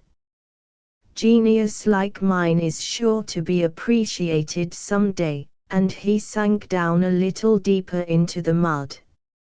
After some time a large white duck swam up to him. She had yellow legs, and webbed feet, and was considered a great beauty on account of her waddle. Quack, quack, quack, she said. What a curious shape you are. May I ask, were you born like that, or is it the result of an accident? It is quite evident that you have always lived in the country, answered the rocket, otherwise you would know who I am. However, I excuse your ignorance. It would be unfair to expect other people to be as remarkable as oneself. You will no doubt be surprised to hear that I can fly up into the sky, and come down in a shower of golden rain. I don't think much of that, said the duck, as I cannot see what use it is to anyone. Now, if you could plough the fields like the ox, or draw a cart like the horse, or look after the sheep like the collar dog, that would be something, duck, my good creature, cried the rocket in a very haughty tone of voice. I see that you belong to the lower orders. A person of my position is never useful. We have certain accomplishments, and that is more than sufficient. I have no sympathy myself with industry of any kind, least of all with such industries as you seem to recommend. Indeed, I have always been of opinion that hard work is simply the refuge of people who have nothing whatever to do. Well, well, said the duck, who was of a very peaceable disposition, and never quarrelled with anyone. Everybody has different tastes. I hope, at any rate, that you are going to take up your residence here." "Oh, dear no," cried the rocket. "I am merely a visitor, a distinguished visitor. The fact is that I find this place rather tedious. There is neither society here, nor solitude. In fact, it is essentially suburban. I shall probably go back to court, for I know that I am destined to make a sensation in the world. I had thoughts of entering public life once myself," remarked the duck. "There are so many things that need reforming. Indeed, I took the chair at a meeting some time ago, and we passed resolutions condemning everything that we did not like. However, they did not seem to have much effect. Now I go in for domesticity, and look after my family. I am made for public life," said the rocket, "and so are all my relations, even the humblest of them. Whenever we appear we excite great attention. I have not actually appeared myself, but when I do so it will be a magnificent sight. As for domesticity, it ages one rapidly, and distracts one's mind from higher things." "Ah, the higher things of life, how fine they are," said the duck, "and that reminds me how hungry I feel," and she swam away down the stream, saying, "Quack, quack, quack, children in silhouette, come back, screamed the rocket. "I have a great deal to say to you," but the duck paid no attention to him. "I am glad that she has gone," he said to himself. "She has a decidedly middle-class mind," and he sank a little deeper still into the mud, and began to think about the loneliness of genius, when suddenly two little boys in white smocks came running down the bank, with a kettle and some faggots. "This must be the deputation," said the rocket, and he tried to look very dignified. "Hullo," cried one of the boys, "look at this old stick. I wonder how it came here," and he picked the rocket out of the ditch. "Old stick," said the rocket, "impossible." "Gold stick," that is what he said. "Gold stick is very complimentary. In fact, he mistakes me for one of the court dignitaries." "Let us put it into the fire," said the other boy, "it will help to boil the kettle." So they piled the faggots together, and put the rocket on top, and lit the fire. "This is magnificent," cried the rocket. "They are going to let me off in broad daylight, so that everyone can see me." "We will go to sleep now," they said, "and when we wake up the kettle will be boiled," and they lay down on the grass, and shut their eyes. The rocket was very damp, so he took a long time to burn. At last, however, the fire caught him. "Now I am going off," he cried, and he made himself very stiff and straight. "I know I shall go much higher than the stars, much higher than the moon, much higher than the sun. In fact, I shall go so high that, fizz, fizz, fizz," and he went straight up into the air. "Delightful," he cried, "I shall go on like this forever. What a success I am!" But nobody saw him. Then he began to feel a curious tingling sensation all over him. "Now I am going to explode," he cried. "I shall set the whole world on fire, and make such a noise that nobody will talk about anything else for a whole year." And he certainly did explode. Bang! Bang! Bang! Went the gunpowder. There was no doubt about it. But nobody heard him, not even the two little boys, for they were sound asleep. Then all that was left of him was the stick, and this fell down on the back of a goose who was taking a walk by the side of the ditch. "Good heavens!" cried the goose. "It is going to rain sticks," and she rushed into the water. "I knew I should create a great sensation," gasped the rocket, and he went out. Squib, printed by Hazel, Watson and Viney, LD London and Aylesbury. Thumbnails. Some pages were designed as facing pairs.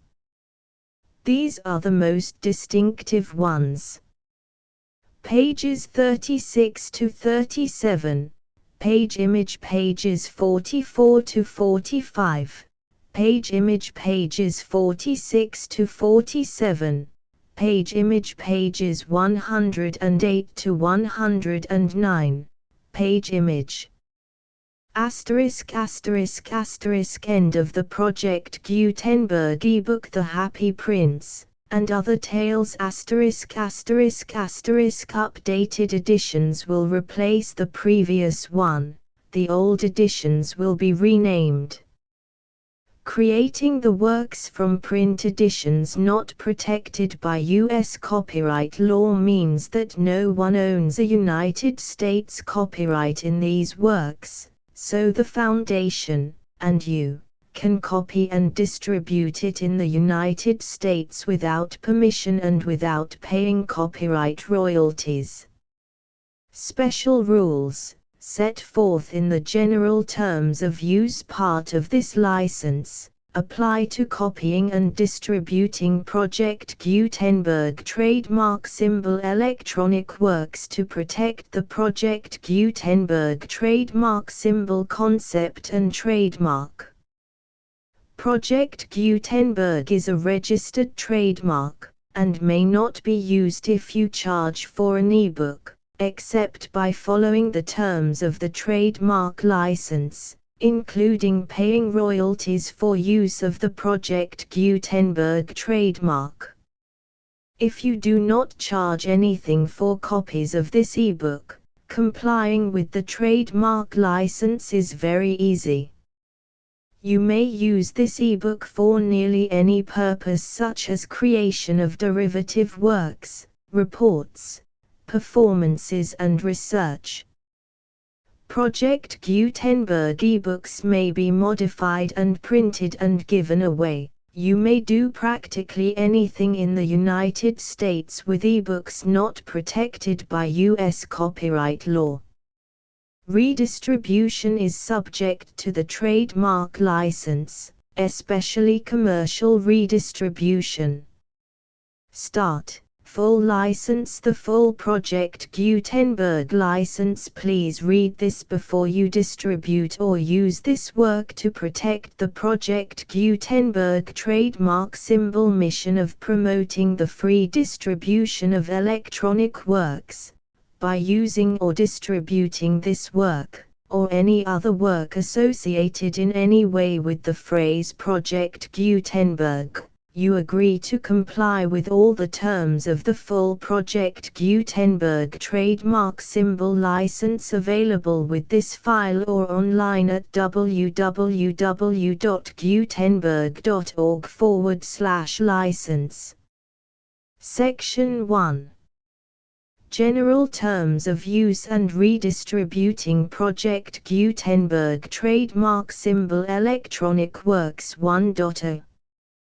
By reading or using any part of this Project Gutenberg trademark symbol electronic work, you indicate that you have read, understand, agree to and accept all the terms of this license and intellectual property, trademark/copyright, agreement. If you do not agree to abide by all the terms of this agreement, you must cease using and return or destroy all copies of Project Gutenberg trademark symbol electronic works in your possession. If you paid a fee for obtaining a copy of or access to a Project Gutenberg trademark symbol electronic work and you do not agree to be bound by the terms of this agreement, you may obtain a refund from the person or entity to whom you paid the fee as set forth in paragraph 1.e.8. 1.b Project Gutenberg is a registered trademark. It may only be used on or associated in any way with an electronic work by people who agree to be bound by the terms of this agreement. There are a few things that you can do with most Project Gutenberg trademark symbol electronic works even without complying with the full terms of this agreement. See paragraph 1.c below.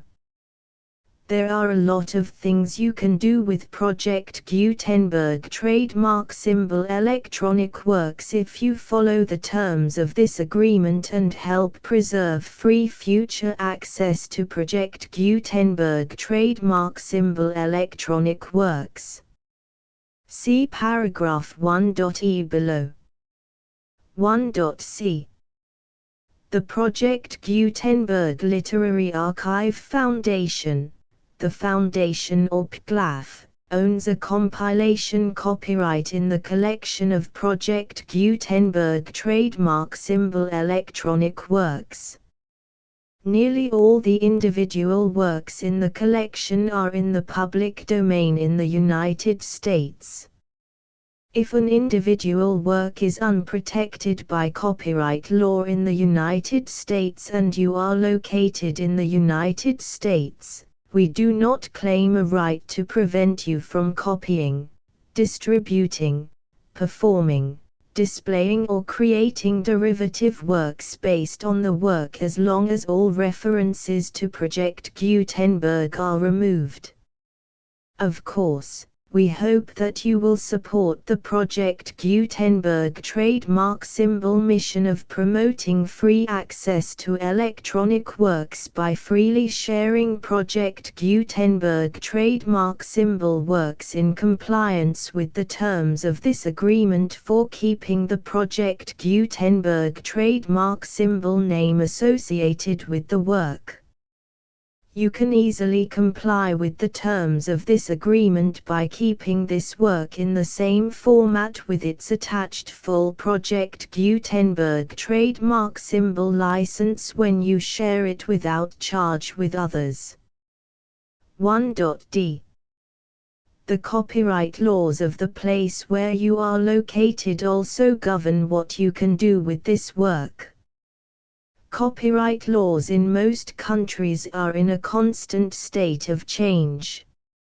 If you are outside the United States, check the laws of your country in addition to the terms of this agreement before downloading, copying, displaying, performing, distributing or creating derivative works based on this work or any other Project Gutenberg trademark symbol work. The Foundation makes no representations concerning the copyright status of any work in any country other than the United States. 1.e Unless you have removed all references to Project Gutenberg, 1.e.1. The following sentence, with active links to, or other immediate access to, the full Project Gutenberg trademark symbol license must appear prominently whenever any copy of a Project Gutenberg trademark symbol work, any work on which the phrase Project Gutenberg appears, or with which the phrase Project Gutenberg is associated, is accessed, displayed, performed, viewed, copied or distributed. This ebook is for the use of anyone anywhere in the United States and most other parts of the world at no cost and with almost no restrictions whatsoever. You may copy it, give it away or reuse it under the terms of the Project Gutenberg license included with this ebook or online at www.gutenberg.org. If you are not located in the United States, you will have to check the laws of the country where you are located before using this ebook. 1.e.2 If an individual Project Gutenberg trademark symbol electronic work is derived from texts not protected by U.S. copyright law, does not contain a notice indicating that it is posted with permission of the copyright holder, the work can be copied and distributed to anyone in the United States without paying any fees or charges. If you are redistributing or providing access to a work with the phrase Project Gutenberg associated with or appearing on the work, you must comply either with the requirements of paragraphs 1.e.1 through 1.e.7 or obtain permission for the use of the work and the Project Gutenberg trademark symbol trademark as set forth in paragraphs 1.e.8 or 1.e.9. 1.e.3 If an individual Project Gutenberg trademark symbol electronic work is posted with the permission of the copyright holder, your use and distribution must comply with both paragraphs 1.e.1 through 1.e.7 and any additional terms imposed by the copyright holder. Additional terms will be linked to the Project Gutenberg trademark symbol license for all works posted with the permission of the copyright holder found at the beginning of this work. 1.e.4 Do not unlink or detach or remove the full Project Gutenberg trademark symbol license terms from this work, or any files containing a part of this work or any other work associated with Project Gutenberg trademark symbol. 1.e.5 Do not copy, display, perform, distribute or redistribute this electronic work, or any part of this electronic work, without prominently displaying the sentence set forth in paragraph 1.e.1 with active links or immediate access to the full terms of the Project Gutenberg trademark symbol license. 1.e.6 You may convert to and distribute this work in any binary, compressed, marked up, non-proprietary or proprietary form, including any word processing or hypertext form. However, if you provide access to or distribute copies of a Project Gutenberg trademark symbol work in a format other than plain vanilla ASCII or other format used in the official version posted on the official Project Gutenberg trademark symbol website, www.gutenberg.org, you must, at no additional cost, fee or expense to the user, provide a copy, a means of exporting a copy, or a means of obtaining a copy upon request, of the work in its original plain vanilla ASCII or other form. Any alternate format must include the full Project Gutenberg trademark symbol license as specified in paragraph 1.e.1. 1.e.7 Do not charge a fee for access to, viewing, displaying, performing, copying or distributing any Project Gutenberg trademark symbol works unless you comply with paragraph 1.e.8 or 1.e.9. 1.e.8 You may charge a reasonable fee for copies of or providing access to or distributing Project Gutenberg trademark symbol electronic works, provided that you pay a royalty fee of 20% of the gross profits you derive from the use of Project Gutenberg trademark symbol works calculated using the method you already use to calculate your applicable taxes. The fee is owed to the owner of the Project Gutenberg trademark symbol trademark, but he has agreed to donate royalties under this paragraph to the Project Gutenberg Literary Archive Foundation. Royalty payments must be paid within 60 days following each date on which you prepare, or are legally required to prepare, your periodic tax returns.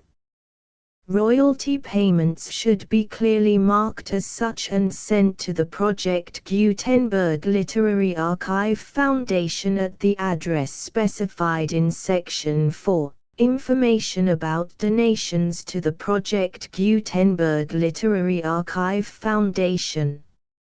You provide a full refund of any money paid by a user who notifies you in writing, or by email, within 30 days of receipt that he does not agree to the terms of the full Project Gutenberg trademark symbol license. You must require such a user to return or destroy all copies of the works possessed in a physical medium and discontinue all use of and all access to other copies of Project Gutenberg trademark symbol works. You provide, in accordance with paragraph 1.f.3, a full refund of any money paid for a work or a replacement copy, if a defect in the electronic work is discovered and reported to you within 90 days of receipt of the work. You comply with all other terms of this agreement for free distribution of Project Gutenberg trademark symbol works. 1.e.9.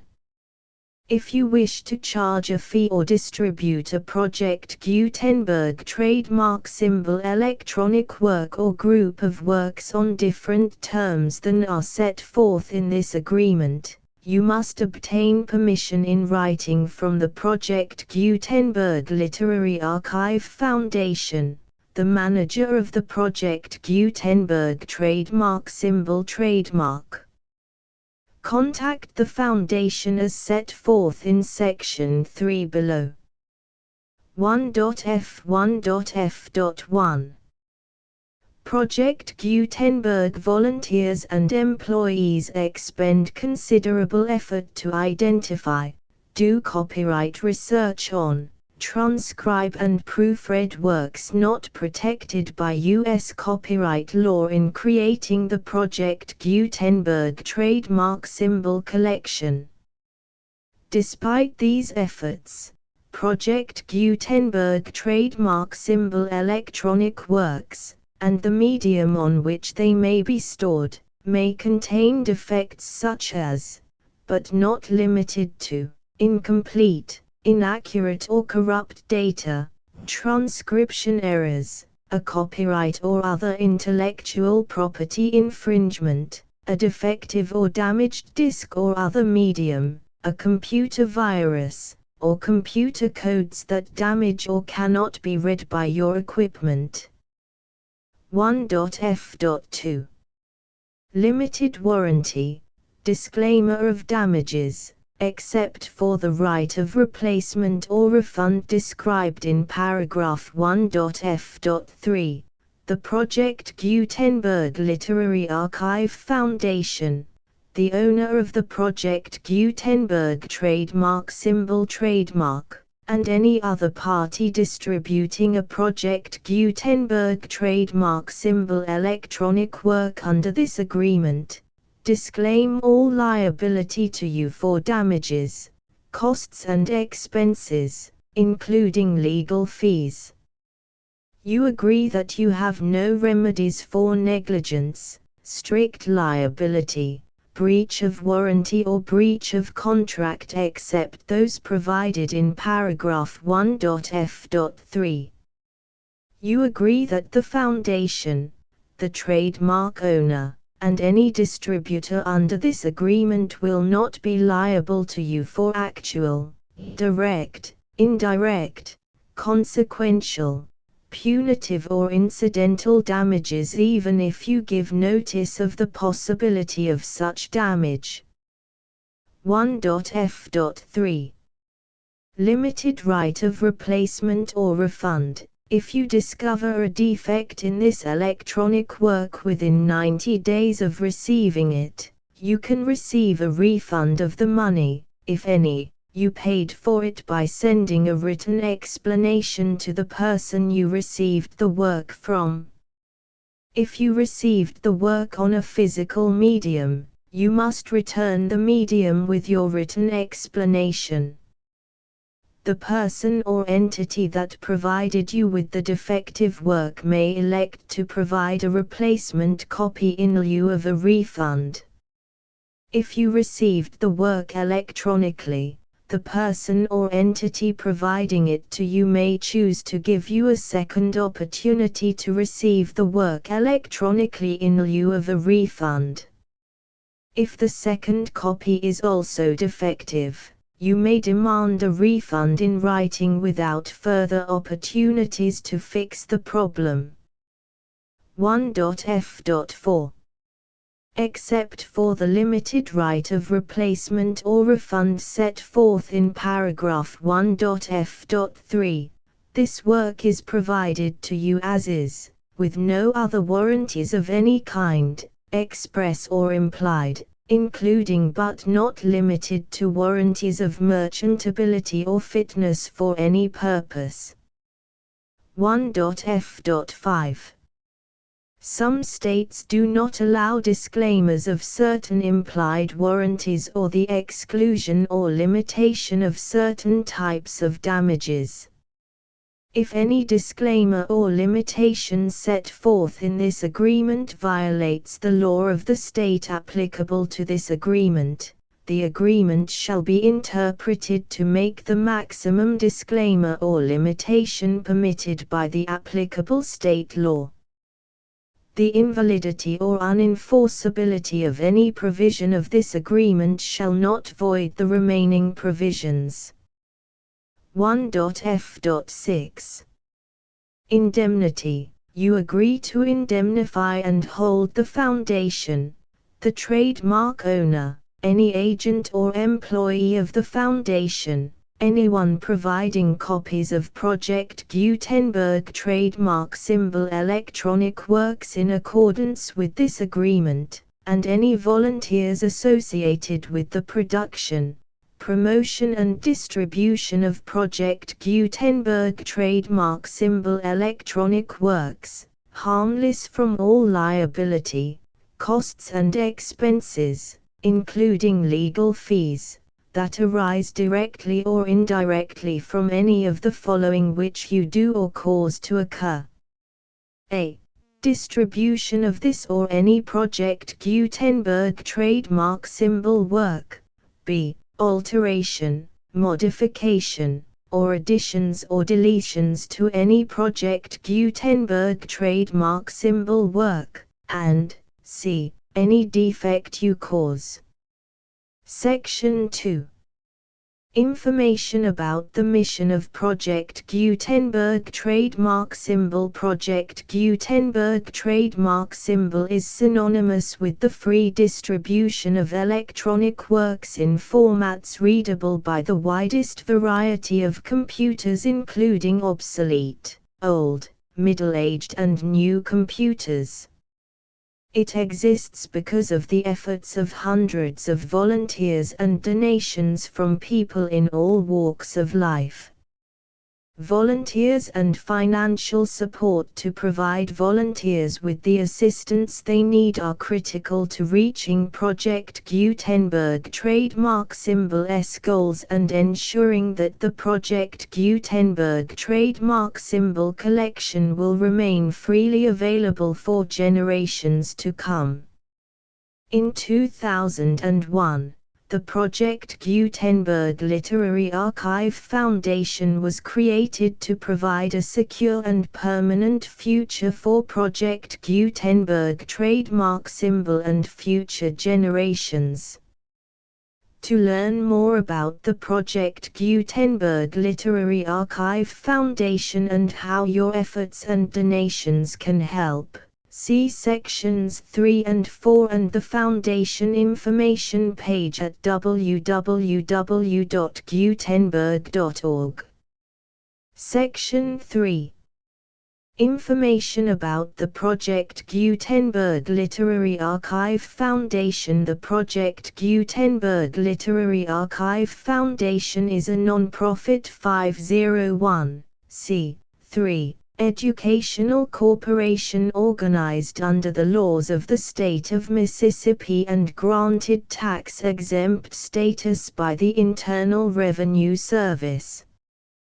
The Foundation's IN or Federal Tax Identification Number is 64-6221541.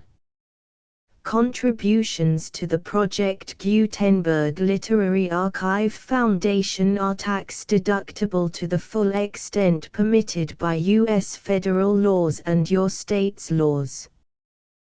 The Foundation's business office is located at 809 North 1500 West, Salt Lake City, UT 84116, 801-596-1887.